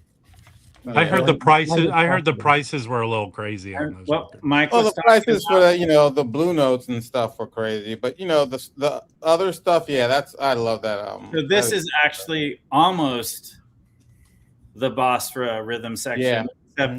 Instead of Steve Kuhn, you have Jim Hall on guitar. So you still have Steve Swallow and Pete LaRocca. And for some reason, Pete LaRocca's like one of those guys. Whenever he's on a record, you should just pick it up because 9 out of 10 times it's probably going to be good. Yeah, it's such a beautiful playing on that. What he has, but he'll sue you. Yeah, or he'll come and Dave, what do you got there? Dave, kill you your nightmares. It's another Phil Coherent record. This is with the Artistic Heritage Ensemble, Armageddon. They had been playing gigs with Sun Ra, and so this kind of was born from that experience. I think they came out. They were working on the music in '58 and got it done in '63. It's a big group. This is anything with this dude leading is great. It's just beautiful music, and that's the original there of this. I had to get it from Japan, but the guys were all getting that early when it was like a 30-some, normal release. Yeah. And I was just like, I don't know. I wasn't quite into this more spiritual stuff at that time. I was still more in the bop realms. When I first started into jazz, I had to work my way up to this stuff, just kind of like most people. And I missed the train on it. And then when I got on the train, I'm glad I did when I did, because now it's even crazier price. Yeah, I've been trying to go down. Just speaking of like challenging music, I've been trying to look at the AACM, and I've been sending all of you guys, I'm pretty sure, this basically family tree. I'm having ChatGPT do deep research on the artist and then create a family tree to show how their collaborations work and the groups that they're in. And I didn't really know all these groups. Like I knew of Henry Threadgill's Air, and I knew of Art Ensemble, but there's that I can't remember all the names, but I've been trying to listen to it, and it is challenging stuff. Just really rough. Just like. What are you talking about? The human? Not all of it. Not all of it. What is it? This is the best one to get of the that one three is branches. That's Did on it melt? Nessa. Yeah. All right. Put that in my pile, Dave. The Fred Anderson stuff is definitely some of my favorite. His stuff, without a doubt, is just stylistically. It's his group, though, man. Hamid Drake is way up there for me when it comes to drums, and this Larry Hayrod guy and Adam Rudolph also underrated. What a group this was. Do you guys know this album here? It's hold on, not this cover. It's give me 1 second. It's on Muse. It's I have. That's it. They did two albums from Muse. So this is Creative Construction Company, CCC, and this is Mahul Richard Abrams, Anthony Braxton, Leo Smith.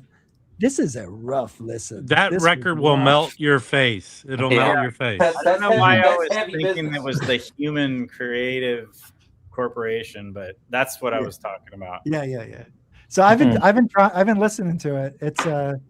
It's fun to explore. Get the other one. After that one melts your face, the other one will take the rest of your body. But yeah, You'll be a pile of dust. Yes. But yeah, if I ever lock down that AACM family tree thing I was doing, because there are errors every time I do it, there's some errors in it. You think? But it's a little informative. This is the one to get. Yeah, you just had to see it. It had Charlie Brown's teacher on it. The last one. Get that. Is that a Are you referring to the artistic renders of their portraits? Yeah, the members. Yeah. Well, the information I feel like is decent. Anyway, Dave? I'm proud of you, Mike, for taking that shit on, because some of it is, Well, I have a lot of the Nessa stuff. I have some whole Richard Abrams stuff. I have some Anthony Braxton. Like, I have some of this material, but seeing how it's all connected makes it like easier to engage with almost. I don't know. There's just like, just when you learn about kind of the influences, and the AACM was such a huge, and still is like a huge body of artistic work that it's pretty intimidating, honestly, to go after it. So this actually, even though it's imperfect, it actually is pretty helpful. Well, there's a lot of records, because when they were a group as the Art Ensemble, but when they all branched out and did all their own lead records, yes, there's an enormity of work that was done. My favorites are like some of the solo Joseph Jarman records where he's playing all the instruments. That stuff blows my mind, and it's great. And then the Maurice McIntyre stuff is unbelievably beautiful. But then you have some of the Roscoe Mitchell stuff, and it is bonkers. And I have the records, but I bought one from Dom. It's hard to stomach. It is really out there, like pushing, free territories to where there's no cohesion, Well, what it got me looking at. Sorry, Brandon, for jumping in, but this just reminded me that the compositions, apparently what Mahol, Richard Abrams and what they were doing, they were playing with quote unquote like structures. So I started going down with this structure, like this like, I guess, sonic structure theory. And it actually drove me back to Cecil Taylor, and basically the album Unit Structures is about like this concept, but I think not much earlier, but a little bit earlier, Cecil Taylor was playing around with this new idea. And then I started listening to some Cecil Taylor, who again is really difficult, but having like a couple pieces of the puzzle does make it more enticing for me to listen to. It really does. Yeah. Well, so today, my beautiful, wonderful life partner was on an offsite, and normally she works right there, which means I can't play records until 5. So I have to make up for time, and it usually means I'm not going to play anything face melting. But I played Conquistador and Don Cherry Symphony for what is it? Improvisers. Those were the 2 records I played because she was gone, and I could turn up the music, and it was a nice little hour or so of noise in the house, and it was quite enjoyable. I'm in the same boat, Brandon. Rich, welcome to the stream. Hi. How you doing? I'm just listening to you guys talk about stuff I don't really know about. Hey, Mike, just one thing. When we were talking about the Pittsburgh Jazz collection, I picked this up, which is freaking really good. That is beautiful. That is really good. Yeah. Oh, so I was looking at that collection today. Well, whatever they posted today. They had a couple of records I was tempted by, at least, were VG Joe Wilder on Savoy was $80, and good price. VG plus VG Carmel Jones on Pacific was $125. How is that being administered? That collection. I don't know. As far as how's it being sold? How are you guys getting a hold of the records? I didn't get anything on Discogs. It's on Discogs. The Philadelphia music guys. Oh yeah, okay. Beautiful World Syndicate. Yeah. And they packed. I got my stuff today. It shipped out 2 days ago. Packed really well. Nice sturdy box. I remember seeing the picture of the truckload, bubble wrap and stuff like that. Yeah. But Well, I got stuff. I didn't buy. I wasn't getting any of the Blue Note stuff. I was just looking for, really nice copies of, There you go. Ooh, yeah. That's what I wanted. Did you get the? Well, I hear that the Free Slave reissue sounds better than it does. I have both. It sounds better. How much do they have on that Purdy? That can go for up to 5 figures. I didn't see any prices on it, Dave. But yeah, that's cool. That's a really heavy piece. I like those Lenny Niehauses on Contemporary. I think they're really good. His playing is great. Yeah. It's a little bit more polished than like your Art Peppers or whatever, and I do feel like he was influenced by Art Pepper. I'm sure he was, but still, I mean, that's not a knock or anything, but just stylistically, he sounds technically excellent. Yeah, and they have another one. I've got like a bunch that I was thinking about buying, and there's another of his in there, so I'll take a second look at the Is that a 12-inch or a 10-inch, Mike? This is a 12-inch. 12-inch, okay. 1955. I've shown the volume 1 10-inch that I got recently, which was, I think it was a recommendation from Brandon, if I'm not mistaken. At least that's what put it on my radar. And then the one with the black and white cover, Lenny Niehaus. Yeah, that's a really cool record. And it's affordable. And there's so many alto breaks on it there. He just rips. I mean, he's great. I mean, and there's no piano on it. It's all saxophone. Yeah, what else? I got this Eastern Rebellion. That's the second one, right? Yeah, the second one. It has that cover is like the cheaper version, right? Yeah, and it was really really cheap. And what else? Is that Billy Higgins and Cedar Walton on that? Yeah, but I think Bob Berg replaces Clifford Jordan, or no? Chris, what do you think? Hey, what's up, Chris Berg? Chris, what do you think of Eastern Rebellion? He loves it. And then I got my you chased him away. Good job, Mike. and this was like this is $8. Oh yeah. Oh, I have that. I have that one. That's good. And it's it's actually still sealed also. And what else? Oh, what else? I have the Magical Trio 1 and 3. 3 wasn't on vinyl, but 1 was with James Williams, Ray Brown, and Art Blakey. Yeah, they had that at Safari in the bins. What happened to that dude? What happened to that dude? He died. He was like 54 when he died. I forgot. I forgot what was the cause of death, because actually we were talking about him yesterday. Then I picked this up too. This is a live recording. Is that Black Lion? Yeah. That's not this. What year is that from? That's not the same one that Org put out. No, this is 72.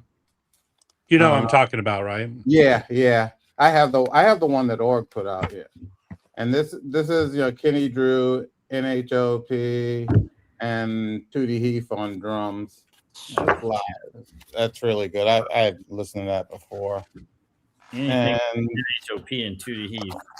Yeah. I have a lot of Etta Jones, even like right up until she died. But I didn't know about this one. I had just never seen it, and it has. You can probably see it better. Joe Newman, cool. Houston Person, Cedar Walton, George DeVivier, and Jimmy Cobb. Nice. And it was, it was another thing that was like, I don't know, no more than $8. So that's a killer band backing her. Yeah. Wow. I was like, okay, yeah. And then I got my Temecca Reed today. Oh, cool. And this is actually the second copy that I received. The first copy I got it and it was warped. but it wasn't the fault of the label. Okay. The package came. The doorman in our building put the packages on top of something housing the radiator. Oh. And the freaking record, and of course the record was on the bottom of the stack of packages. Oh. How bad warped is it? Oh, it's terrible. I couldn't. You couldn't. The needle was Flatten it? jumping all the way through the second song. That hurts my I mean, heart. are the grooves okay? No. You can see that heat damage. You can just see like melted. I guess he's not getting a Christmas present this year. Oh, Christmas is past. But then at first when I contacted them, the label, and the guy said, "Oh, could you send us a thing?" And then I sent them another. You send us a video of it so I can talk. Passes on to the pressing plant. And then I sent them another letter. I said, "No, this wasn't the fault of your guys." I had already ordered a second copy, and then he was really nice, and he was like, "Oh yeah, because I was gonna send you this other album, but you'd already ordered it, so you already have it."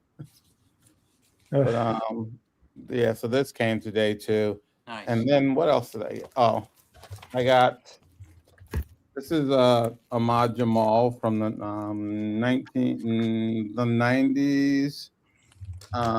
And they've done a limited reissue in the UK on vinyl. And it's Ahmad Jamal. There's the group. George Coleman plays on two tracks. Wow. Good. And Jamil Nasser, who was playing with at that time, and Idris. Yeah. So this came too. I've never seen that. Wow. Yeah. And then he did another one that I think called the Essence 2. That's really good also. What label was that on, Mike? This is on it's Dreyfus, which is I guess now a part of BMG. Okay. But I think Dreyfus. I was gonna say I thought it was because he did some stuff for the French Verve label and then Dreyfus. Did you have to get that from the UK? No, I saw it on Amazon. I guess it was limited because I had searched some other places and they were like sold out. And then I just for some reason I said let me just check Amazon, and there it was. Sweet. I pulled up. So this was that AACM family tree. So Jeez. you have you could get sued for showing that. So so this is what it generated after doing some deep research. It wasn't just like a cursory piece of research. So you have kind of the founders. It identifies these guys. Then second generation, it shows Art Ensemble, the Creative Construction Company, and Air. And then it goes into third generation. So it was just kind of useful just to, even though this is probably, loosely correct, it was still kind of interesting to see how it was broken up. Yeah. If you go to the website of the Art Ensemble, that's pretty close to exactly what the deal is. And the pictures they use are probably pretty much correct. Yeah. Those are not the members.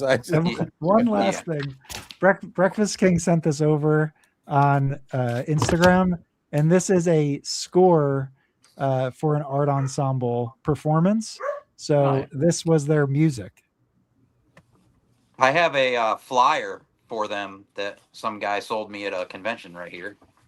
Original flyer for a gig. I love how you have that right there.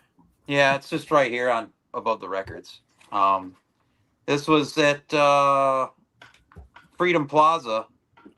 I forget where was that at? Was it in DC? No, this was in maybe this was in DC.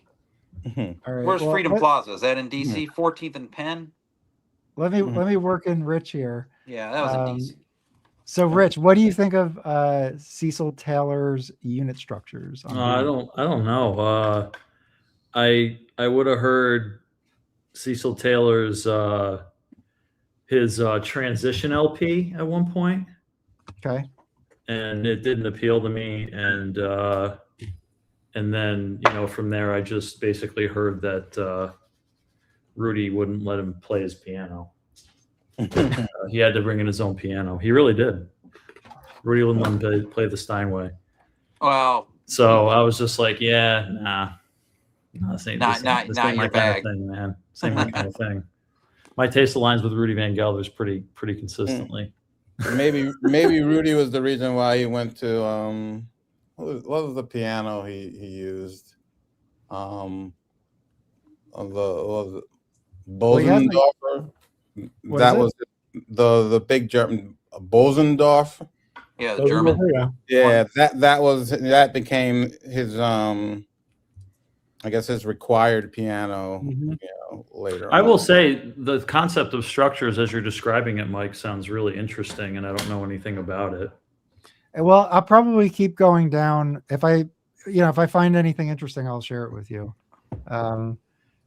It is, it's all interesting, but it's all, I shouldn't say all, that's not the correct way, because there is a lot of stuff I like. I do like some of the stuff on Delmark. But that's also really challenging. But if you want to get a good, his album on Contemporary, that's a good kind of way into him. Right. All right, we're losing people. Hey, Chris, how's it going? Good. How are you? I like that record store day when that came out live at the cafe. Yeah, Mozambique. That's good. Yeah, that one is cool. That was pretty crazy, but I like it. I haven't listened to Unit Structure yet. It's still sealed. Well, then I was looking. I have a lot of Cecil. He called his groups units. Mike, you probably know this way better than me, but he had like working groups that he called units, and I'm trying to think. I think it was, it was his working group basically. But I forgot exactly what the origin of the term unit was, but it was all. They played with their dicks hanging out. I know someone that got fired by Cecil Taylor. For what? Yeah, I used to work with this woman. Her husband is Scott. His name is Blaze Suula, and he plays a variety of woodwinds. And he was briefly in Taylor's group, and while like Taylor wasn't around, it was just the other members of the group. He plays the piano, and then Cecil shows up, kicked him out. Didn't want anybody playing his piano, and fired him. So Taylor rejected the idea of leader and sideman hierarchy. So that's why he called the group unit, because it emphasized collective responsibility, interdependence, equality of creative force, even though Taylor shaped the music. So there's a little bit of rationale there. So he had the world of Cecil Taylor on Candid's pretty good too. It's not. Crazy. Oh yeah, I haven't listened to that in a long time. Well, I like that one. Yeah. So anyway, it is pretty interesting, but I'm really just like, the thing is, like, I have some of these records, but in terms of like the philosophy behind them, that's really what I'm kind of scratching the surface on now. Yeah. And it just makes the music more engaging to learn about, what I should be kind of listening for, if it's right. So, I agree. But it's still very challenging. It's not as easy as Lenny Tristano. I'll tell you that. That was easy to get into. All right, pick up something else. Yeah. But anyway, Rich, I know that you've been getting some nice new records in. Can I bug you to show a few of them? Yeah, actually, you guys were talking about something a moment ago, and I was just like, yeah, I've been listening to some stuff recently that I would recommend. Playing Niehaus? I thought of three things. Wait, one, two. Okay, yeah, sure. Hold on a second. One. Oh yeah, right there, and right here. Sorry, I can't hear anything. I got my headphones off. You're good. Yeah. So I've been been buying quite a bit lately, and totally feel guilty about it. I just I'm trying every now and then I think of a record where it's like, how have I not listened to that record? That's an amazing record. Like, I have too many records, and I have like 85 records. Like original monos, anyways. Yeah, I can't remember what it was, but anyways, yeah, I keep listening to this one, and I'm just like, yeah, there's really good playing on here, and I'm still getting familiar with it. But did I show this last time? I think you did. I think I did, because I bought it at Human Head, and then that's right. Yeah, I realized that they effed me over because they gave me a second pressing where they listed it as a first on Discogs. Then I got a first pressing. Oh, so, they had that in the, a copy of that in that Pittsburgh, Georgia. Oh, they did. Yeah. This is a wonderful record. I always get 2 thumbs up from my wife when I play stuff like this. She loves flute. And there's actually a lovely version of Sweet Blanche on here. It's I want to say, well, I don't know who the composer is off the top of my head, but it is also played. This group has George Wallington, and the song is also played on this record right here at the Bohemian. Right. And this is just a basic ass Japanese reissue that I got for like $8 at HMV in Japan. I think. But who wrote? Oh, Wallington did write Sweet Blanche. Yep. That's a lovely song. And so, yeah, that's the one that's really grabbed me so far, although I'm still kind of learning the music. And when I was at Human Head, I already showed that one, actually. Yeah, I guess I showed that last week at Human Head. But I have really been enjoying this. I've been listening to this more. I do really like that a lot. And then on this one, it was really interesting that the baritone sax caught my ear. I thought, oh, that's got to be Jerry Mulligan, but it is actually Bob Gordon on baritone. Oh, right. Okay. Yeah. And he caught my ear multiple times, and I was just like, oh, okay, Bob Gordon. Yeah. So those were the few I thought of while I was sitting here. Cool. Yeah. What about you, Mike? What do you have anything to show? Did you already show anything? Yeah.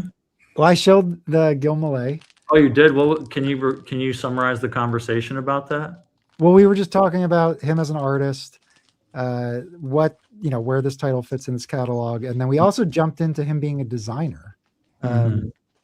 Cover designer for Blue Note as well as Prestige and maybe some others, but still not a bad resume for cover. I mean, he did the new Miles Davis Quintet, which has grown on me as a cover. It's like one of my favorite covers now. Is that the swampy looking one? It's like green or blue? Yeah. Yeah, I really like it. I think it's great. Yeah, actually. I still in search of one of those, which is weird, but I would like a green after about cover. 10 years. Yeah. But yeah, so we went over that. And then Dave shared how he hooked it up basically. So yeah, so it was good. Well, I only remembered that you were into Gil Melle because you remember when I went to Bob's shop, you had me look at the one they had on the wall there, the other record. Yeah. The one that Brandon showed too. Yes, it was Prestige. No, it wasn't Primitive Modern. It was another title. Or maybe it was. Was it? I can't remember. Quadrama. I showed Quadrama and Primitive Modern. It was Primitive Modern. I remember that cover with the orange. And I think it's got like a jungle gym on it or something. But it was an original first on the wall at Bob's shop, and was it 8? How much was on it? 800. Oh yeah, it was something crazy. Some hefty. What do we think about Bob Shop's prices lately? I mean, like, I don't really want to they've drag them in the actually mud come because down. they're very cool people, but they've actually come down. just lately, the prices. I'm just like, I don't know. Yeah. I've just been shaking my head the last 2-3 years. It's just like, what is going on here? Tom's putting his personal collection in the shop, and it's his. This is if you want it for me. If he wants to get rid of it, then you have to pay the toll. I know a record store owner that commented about the prices at Bob's shop, and knowing that they were Tom's records, and the owner, I'm not going to name them, saying like, yeah, another person who thinks that their records are worth more than everybody else's because they're theirs. Well, it's kind of like the WFMU. You had a couple sellers there that, I talked to them, and they're like, well, these are mine, and if you don't buy it, I can take it home. You know what I mean? Like, that was their whole approach. Yeah, there was a guy there. Some people have different approaches to it, I guess. I don't know. There was one guy there who I remember he really just had a jazz collection, and he was there with his daughter. And the stuff in there was stuff I was looking for. Like, they had an original mono of George Russell Jazz Workshop with the gray cover, but like the prices were just way high. Like, yeah. And that's an expensive record already. And I just didn't feel like anything was priced right. So the rationale of someone doing that is what exactly? Well, I mean, it depends on how soon can you cover the price. I'll tell you, there's the rationale is for them to make money. That's the rationale, number one.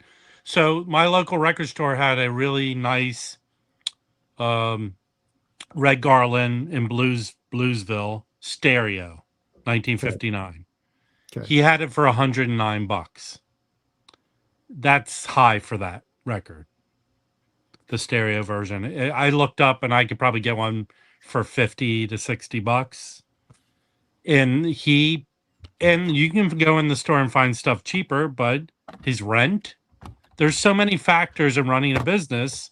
That's what he has to charge that for that record. Yeah, I think it's. They feel like they'll go to the show, they'll do their kind of thing. Maybe somebody will show up with a lot of money and buy it, or maybe they'll sell it online. But they're kind of just making an appearance. Yeah, I don't know about that.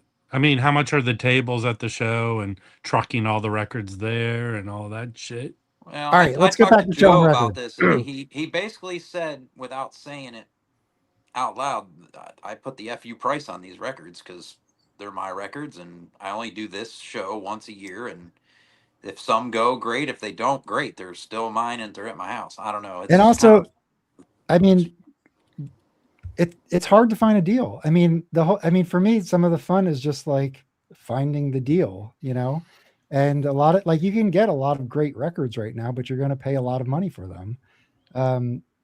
So I feel like, I went to WFMU and I bought one record when I first got there from Joe, and then I dug for 4 hours and found nothing. And there were great records there. You're very particular, man. I was in A1 with you, man. And I'm not saying, there were great records there, but just like in terms of the price and condition, just like, what I wanted to do. So I don't know. It's just like, it takes a while to find a great record for a good price for me. So that's just kind of built in. There were some strange sellers there too that would have super expensive records, rare records. Like the guy with the Lula Cortez. What do you want? $8,500 for that record? Yeah. But he also had this. He had this for $40, and this goes for a few $100. Right. So I don't know. It was weird. There would be deals to be found. Sometimes I think finding deals is just a game of finding a seller that doesn't. It's not even that they're not familiar with the artist or the album or whatever. It's just that they don't care about it, and they just they don't even want to spend the 60 seconds looking it up. And they just take their best guess, and they're wrong. That sounds like a few of my locals. Yeah, and that's. I sometimes I wonder if that's the majority of deals people find. Could be. It's all different. There's a guy who picked up a record store owner passed away. He picked up all his records. He probably pulled all the stuff that's worth a lot of money. But now he's going out. Everything's $5. Everything's $5. And I went in there and found tons of really good records in excellent condition that were worth way more than $5. Look, just like there's all different types of people, there's all different types of sellers. Their motivation can't be nailed down to one thing. When I Is go, anybody suggesting that here? No, if not you want really. to fight with, hold on, Rich. Either we can have a conversation or you can be defensive about nonsense. Okay? My experience shopping for records is completely different than yours, right? Would you agree upon that? Yes or no? Completely different? It is. I find that record today, the Coltrane, I paid $39 for it. At a record show, that record would probably be over $100. So my method of going and looking for records is different than yours. I luck into finding stuff. I don't find stuff. But to nail down, you're suggesting you had a scenario. You had two different scenarios about why people price things this way. It's all different things, right? I think the language I chose, Mike, if you just give me 1 second. I think the language I chose was, I was mindful of the language I chose, and I tried to choose language that suggested that I wasn't trying to overgeneralize. I think I said at one point, I wonder if the majority of deals I get are because of this. That's all I said. Hold on. I'm not fighting, but Rich, look. No, guys, we're not doing generally, hold on. We're generally all friends here who just have natural conversations. If you want to kind of say, hold on, I'm not fighting him. I want him to come in here and enjoy his experience. But just come in here like a regular dude. Rob, listen. I am the host of the panel. I'll be in charge of everybody's experience. Leave it to me. If I feel like there's something that needs to be addressed, I'll address it. Everybody just keep cool. Keep cool, baby. But it's cool. Dude, just talk regular. You don't have to nuance your conversation. I'm just going to bring in a couple things. Okay. That AI poster of the AACM ruined my experience, Mike. Yes. Okay, so there are people that may have records that they love, and they're going to put a high price, especially if it's a super clean copy, and they will charge whatever pop site prices, right?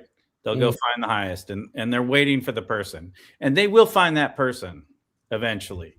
That there will be that doctor that comes in that has to have a perfect copy of a record, whatever it is. I don't care if it's from 1956, 66, whatever. They're looking for the perfect copy, and they will pay a lot more if it fits their thing.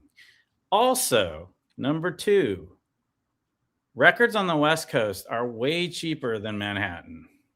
This is a fact. It's just a fact. Well, but Brant, here's a deal. Like the regular record shows I go to, like the Orange County one, there are on average 100 sellers there, let's say, right? Yes. There probably 20% of them are these hard ass dudes. Exactly. There's a guy, right? So whatever the price is irrelevant. It's the type of seller. The ones that I go back to who like me know I'm gonna buy 5 to 20 records from them. Right. So then they'll make, and I would say 40% of the sellers are up for deals. They don't want to take all the records they brought there back with them. No, totally. But there are going to be people that are waiting. And if they wait long enough, they may get that buyer that comes in and says, oh, here's a clean copy of something I've been looking at. I don't want any pops. I don't want any sounds. I want a really clean copy. And they will pay 40% more than what it's worth for that. They will. Yeah. I mean, guys, people every day, regular people buy and sell records for whatever reason. There's a million different things. I mean, I don't know what else to say about that. Am I regular?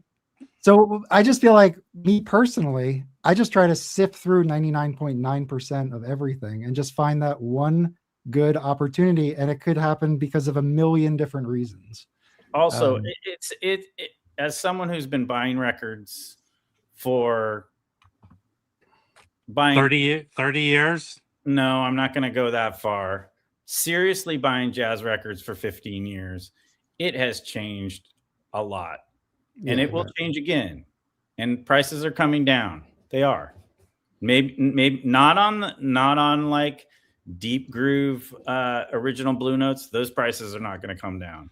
But the stuff from the 70s, the stuff from the late 60s, it is coming down. I'm seeing it in my town. I'm seeing it around. That makes sense. I agree. There's like I know enough people, like a collection becomes available, right?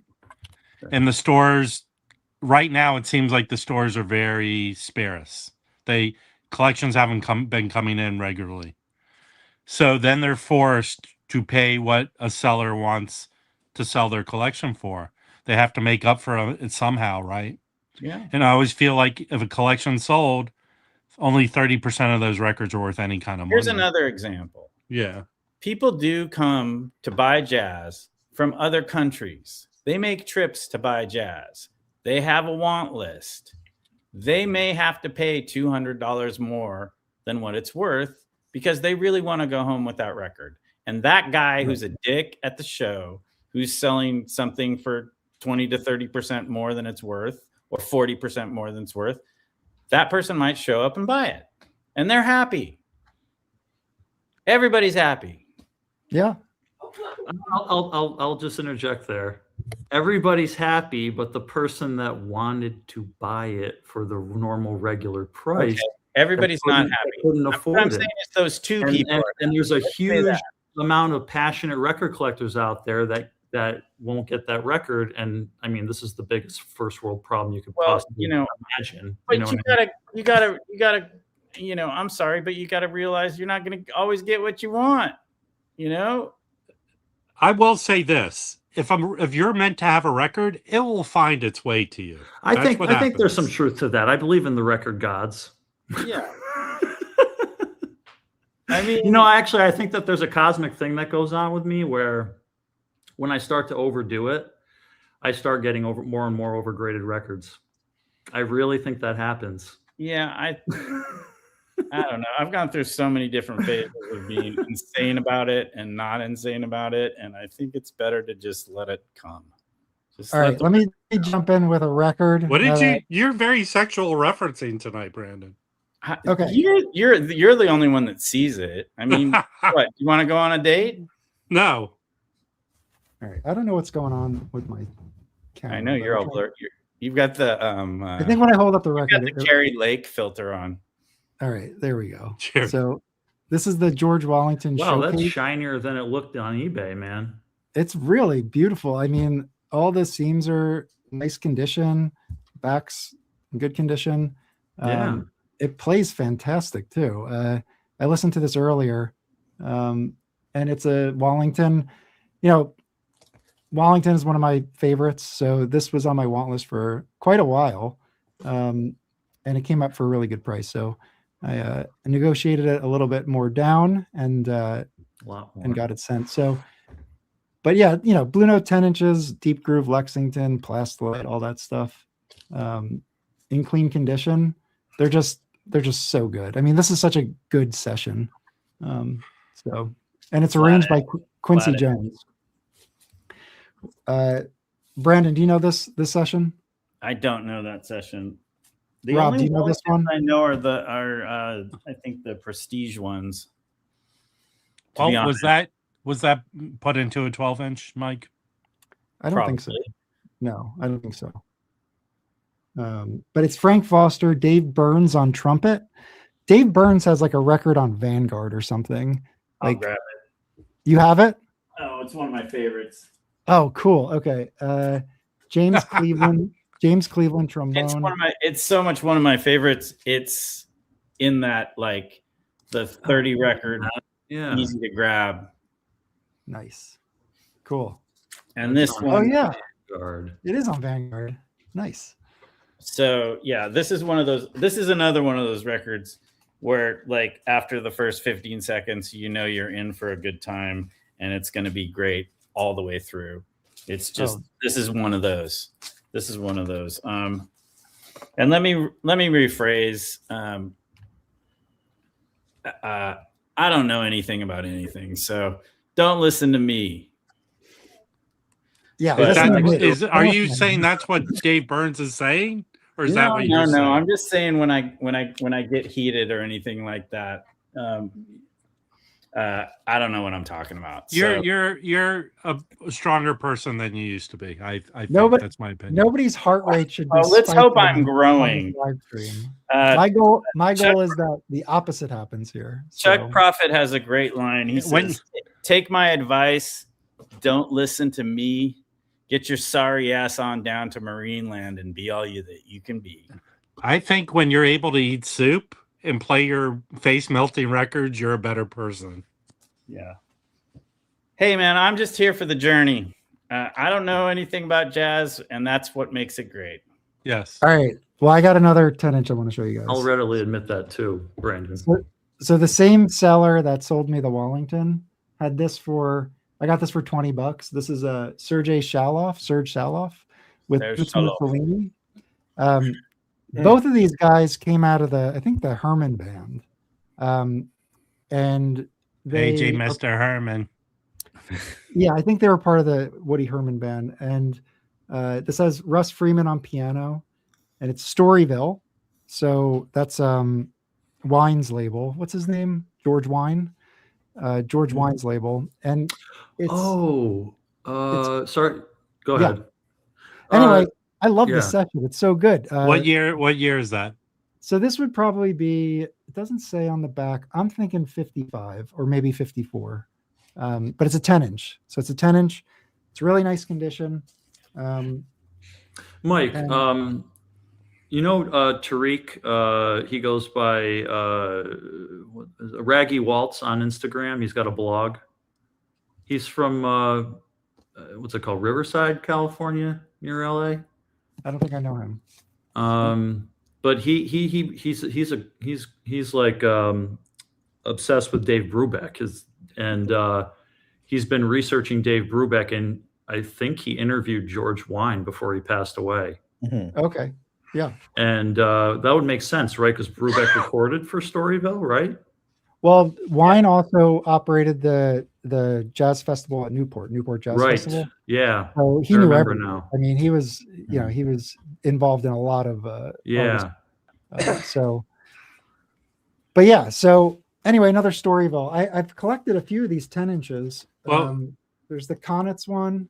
There's the Connetts at Harvard Square one, and now I got the Serge Chaloff one. I'd like the Chico 12-inch. That would be really cool. It's the Storyville out of Canada, and then the one out of like Denmark, different company or different labels.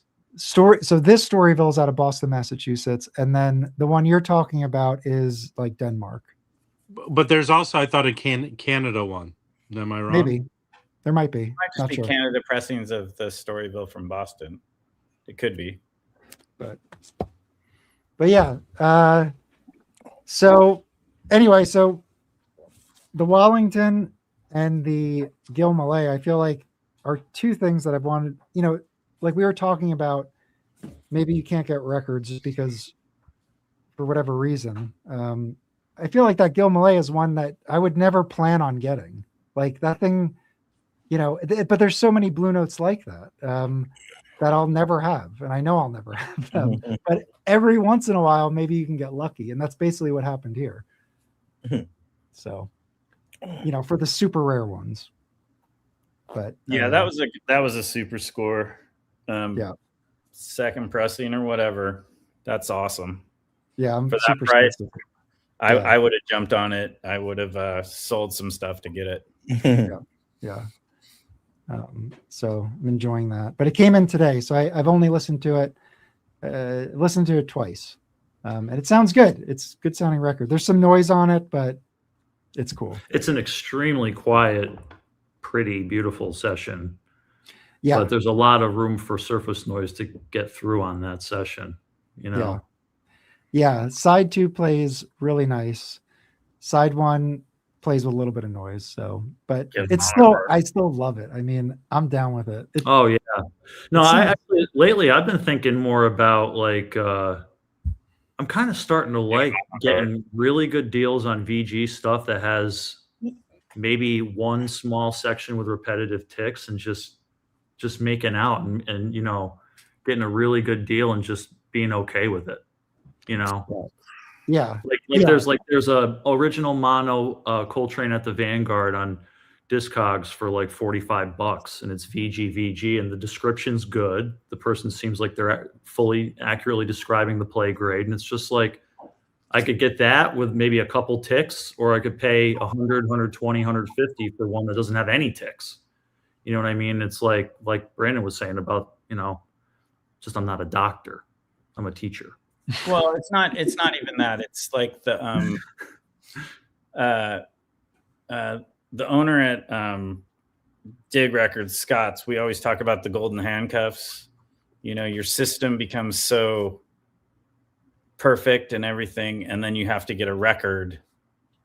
But you're obsessed with vintage records, so then you have to go find that perfect record to play on your amazing $30,000 system, and you're cuffed because good luck finding that, and then you have to pay an extra $300 for that copy that has 0 pops. Yeah, that's not me at all, but those people are out there. Yeah. And I'm not putting those people down at all. I understand if you can do it, do it. No, I pick up if I find that a record is maybe not perfect, but the price is good, and I'm not like a holder copy, a starter copy, or whatever. I'm fine with it, you know. Yeah. No, Yeah, I I just have more and more. I have a lot of EGs that I love. Time goes on. Yeah. Having the piece of history in your hands means something. And not always. 100%. I do not think this is always the case. But sometimes I'll get a record in that looks VG and I'll put it on and it plays really nice. Not all the times. I mean, sometimes it looks VG, plays VG. Oh, I'll show you guys something real quick. That's cool. Hold on. But like I've gotten, there was a Blue Note. I got that Kenny Burrell in that Volume 2, and there's some marks on it, but that thing plays amazing. But that's not always the case. On that topic of records that look bad and play really well, here's one. Oh, 78? Yeah. So what do you got? That looks like a hobo slept with it. Wow. Yeah, so Thelonious Monk backed with Sweet and Lovely. Cool. And yeah, I won this in an eBay auction with 2 bids. And yeah, I didn't expect much, and it plays so well. This happens with 78s quite often. So there's an example. Yeah, definitely. Yeah, so sometimes if the price is cheap enough, I think it's worth taking a risk on, because if it doesn't work out, you know, it's $30 or something. So I often do that, and a lot of times it works out fine. There's, you know, record plays good, but I definitely collect. I don't know. I don't advise people to collect like I do. Yeah, I would never give advice to do what I do as well. Yeah, you got to you got to make your own decisions. Me either. There's so many records in this room right now. It's sad. Rob, give us an update on your situation. What do you mean update on my situation? But just like your record collection, like what? Well, it's a fine line between, like today, I picked up a bunch of records. The 2 I showed you, the Coltrane and the Art Farmer, that's for me. I'm putting in my collection. But here, I mean, there's other things. Like today, I picked this up. I picked a white label promo of this up. Great record here.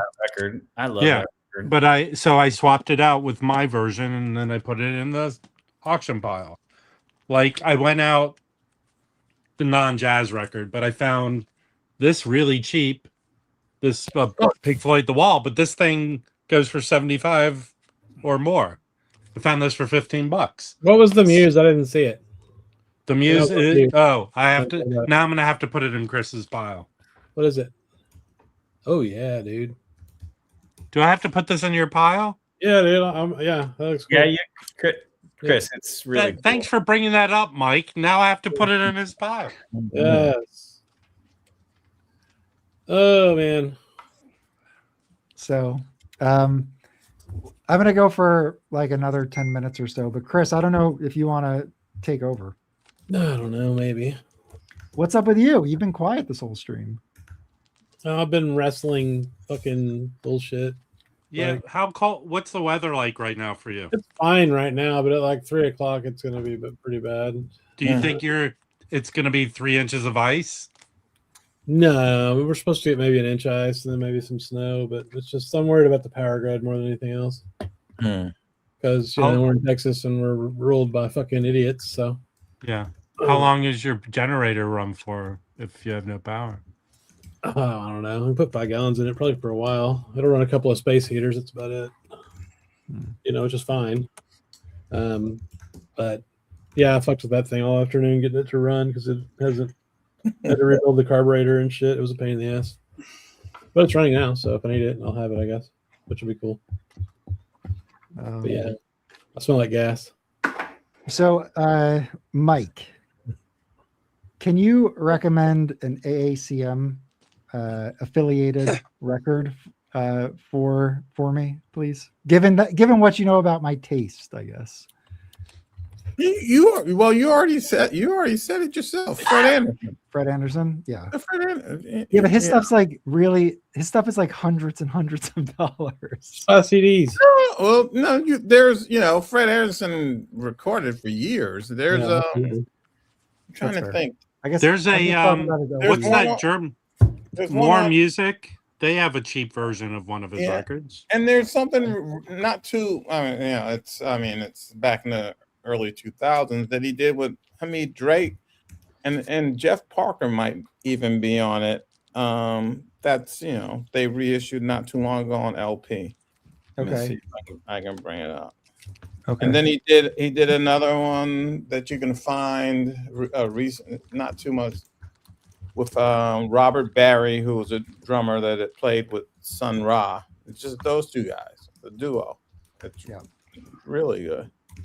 Yeah, I can look into his catalog a lot more. What label is the one that everyone wants? What label is that? The Nessa one?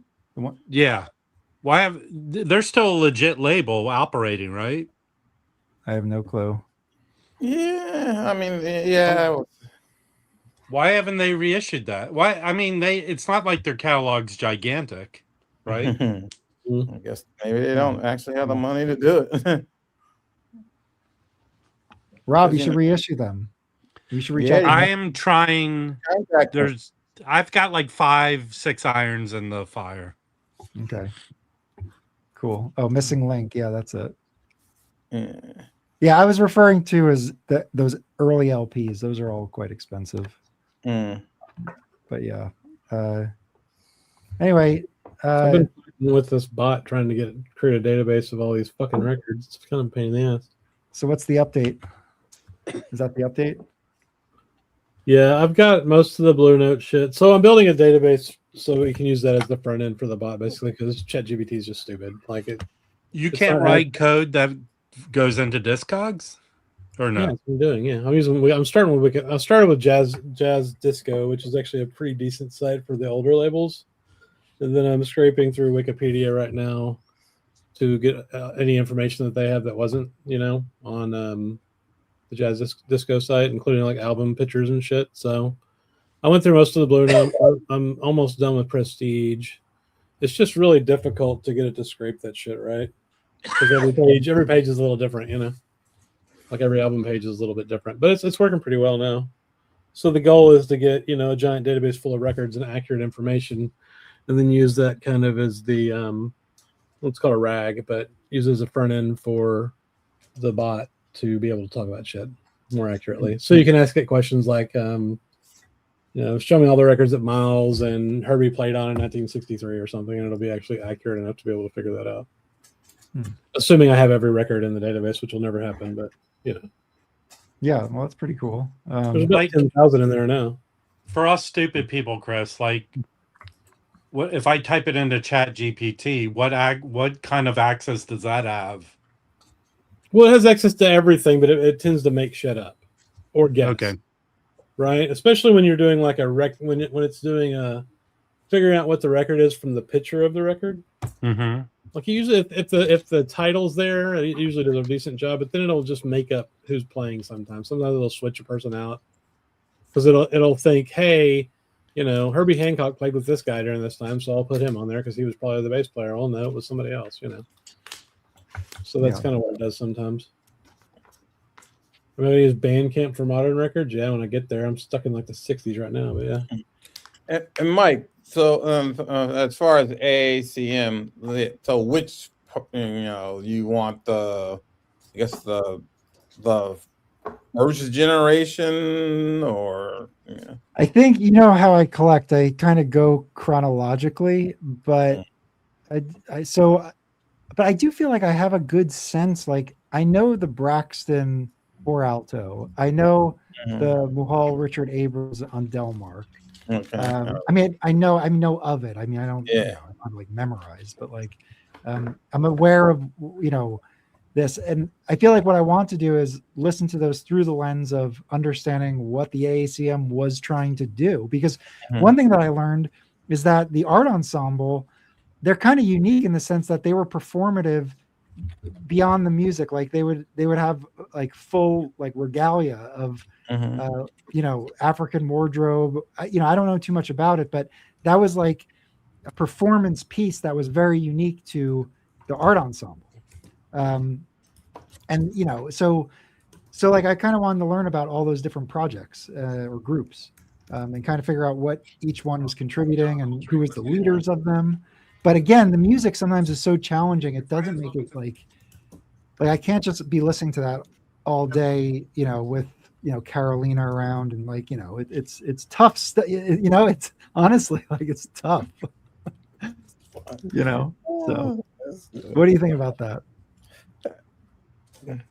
I don't have that problem anymore. You're gonna have it. Yeah, it's gonna be much more of a problem for you. I'll only be listening to Gil Melle soon. Or it is funny. Like I was listening to that Wallington 10-inch, and I was cranking it, and no complaints by the spouse, but she will let me know if something is annoying her, which her threshold is low. Hey, I'm John Coltrane. Can I show you guys something? What's that? Yeah. If anyone knows Shane Rocky, he just made something in Chat GPT that is kind of cool. Or not in Chat. He made it in one of those AI apps. I'm trying to share it. Carolina, we let the music hold on. I'm sorry. I'm trying to make it replay. Okay. Good evening, friends. Welcome to the Jazz Bum Show. Every Friday night, right here in our little corner of North Carolina, we let the music do the talking. I'm John Coltrane. Let's get into it. Friends, welcome to the Jazz Bum Show. Every Friday night, right here in our little corner of North Carolina, we let the music do the talking. I'll send it to you guys. I told you. Shane Rocky did that. AI is racist. That's what I'm just gonna say it. Yeah, it definitely is. Oh, it definitely is. Hey, Shane Rocky, can you make one about a Jewish dude, please, for equal time? Yes. All right, guys, I'm gonna get out of here. Chris, do you want to keep going or what? You're good. Yeah, I'm good. Yeah, I got a flight to catch in the morning. I gotta finish my soup. We were talking about this last week. Oh yeah. Oh yeah. I think this is my favorite, more than the Blue Notes. I'm not sure if this is. I can't remember if they did a deep groove. This is probably a second pressing.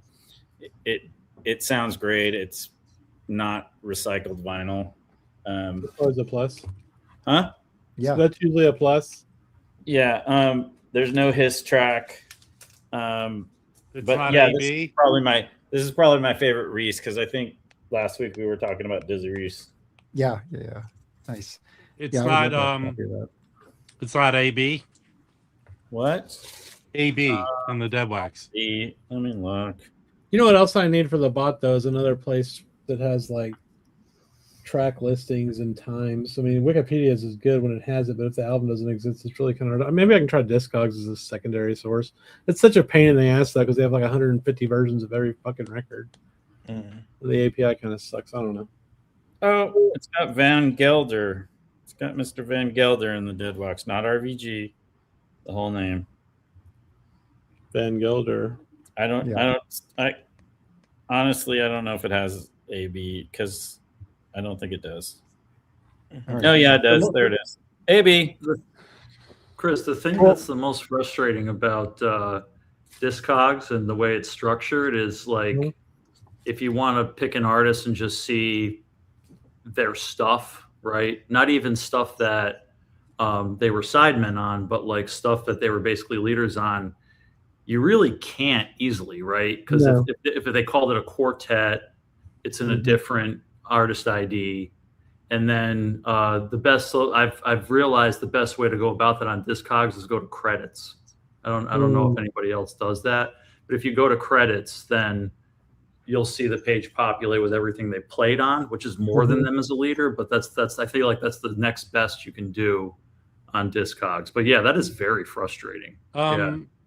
Someone, since I'm trying to find a record to reissue, someone turned me onto a site. I'll send it to you, Chris.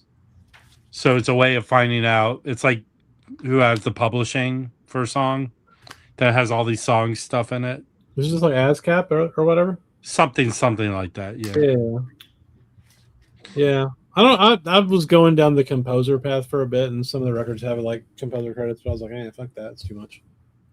Trying to have it like every. I mean, if it sucked it into the database when it was scraping the page, fine. But I'm not, I just want to be able to do cool shit like say, hey, make me a 3-hour playlist of hard bop from 1964 or something. I think that would be fun. And have it just spit out a list of things that fit in that time frame, or in that 3 hours based on the times or something. I don't know. It's also just been a really good learning experience for shit I need to do for work. So. I mean, I gotta think that there's some sort of secret database that you could tap into. I wish. If you find it, let me know, dude, because I haven't. Yeah. There is a database out there. I forget the guy's name, but it's like known to be the best jazz discography, but it like costs $10 a month. Someone turned me on to the site because I feel like I'm Tom Lord. Yeah, Tom Lord. Yeah. I but feel like I'm. Shit, so I feel like I'm doing Murder She Wrote, trying to like. There's one musician I'm trying to track down who has the rights. He's dead. Private Press, his own label. And I found out the names of his son, and I tracked one son down to someone passed away, one of those boards where you send your sympathy. And it had his name. He left his sympathy 3 years ago. It's all the crazy stuff you're trying to track people down. I guess that's what Zev does, maybe. I can't imagine him going this, the dives I've, trying to find people. So of course he does. That's why he's a jazz detective. What the fuck do you think he's done with his life for 30 years? Hey, listen, man. Come on.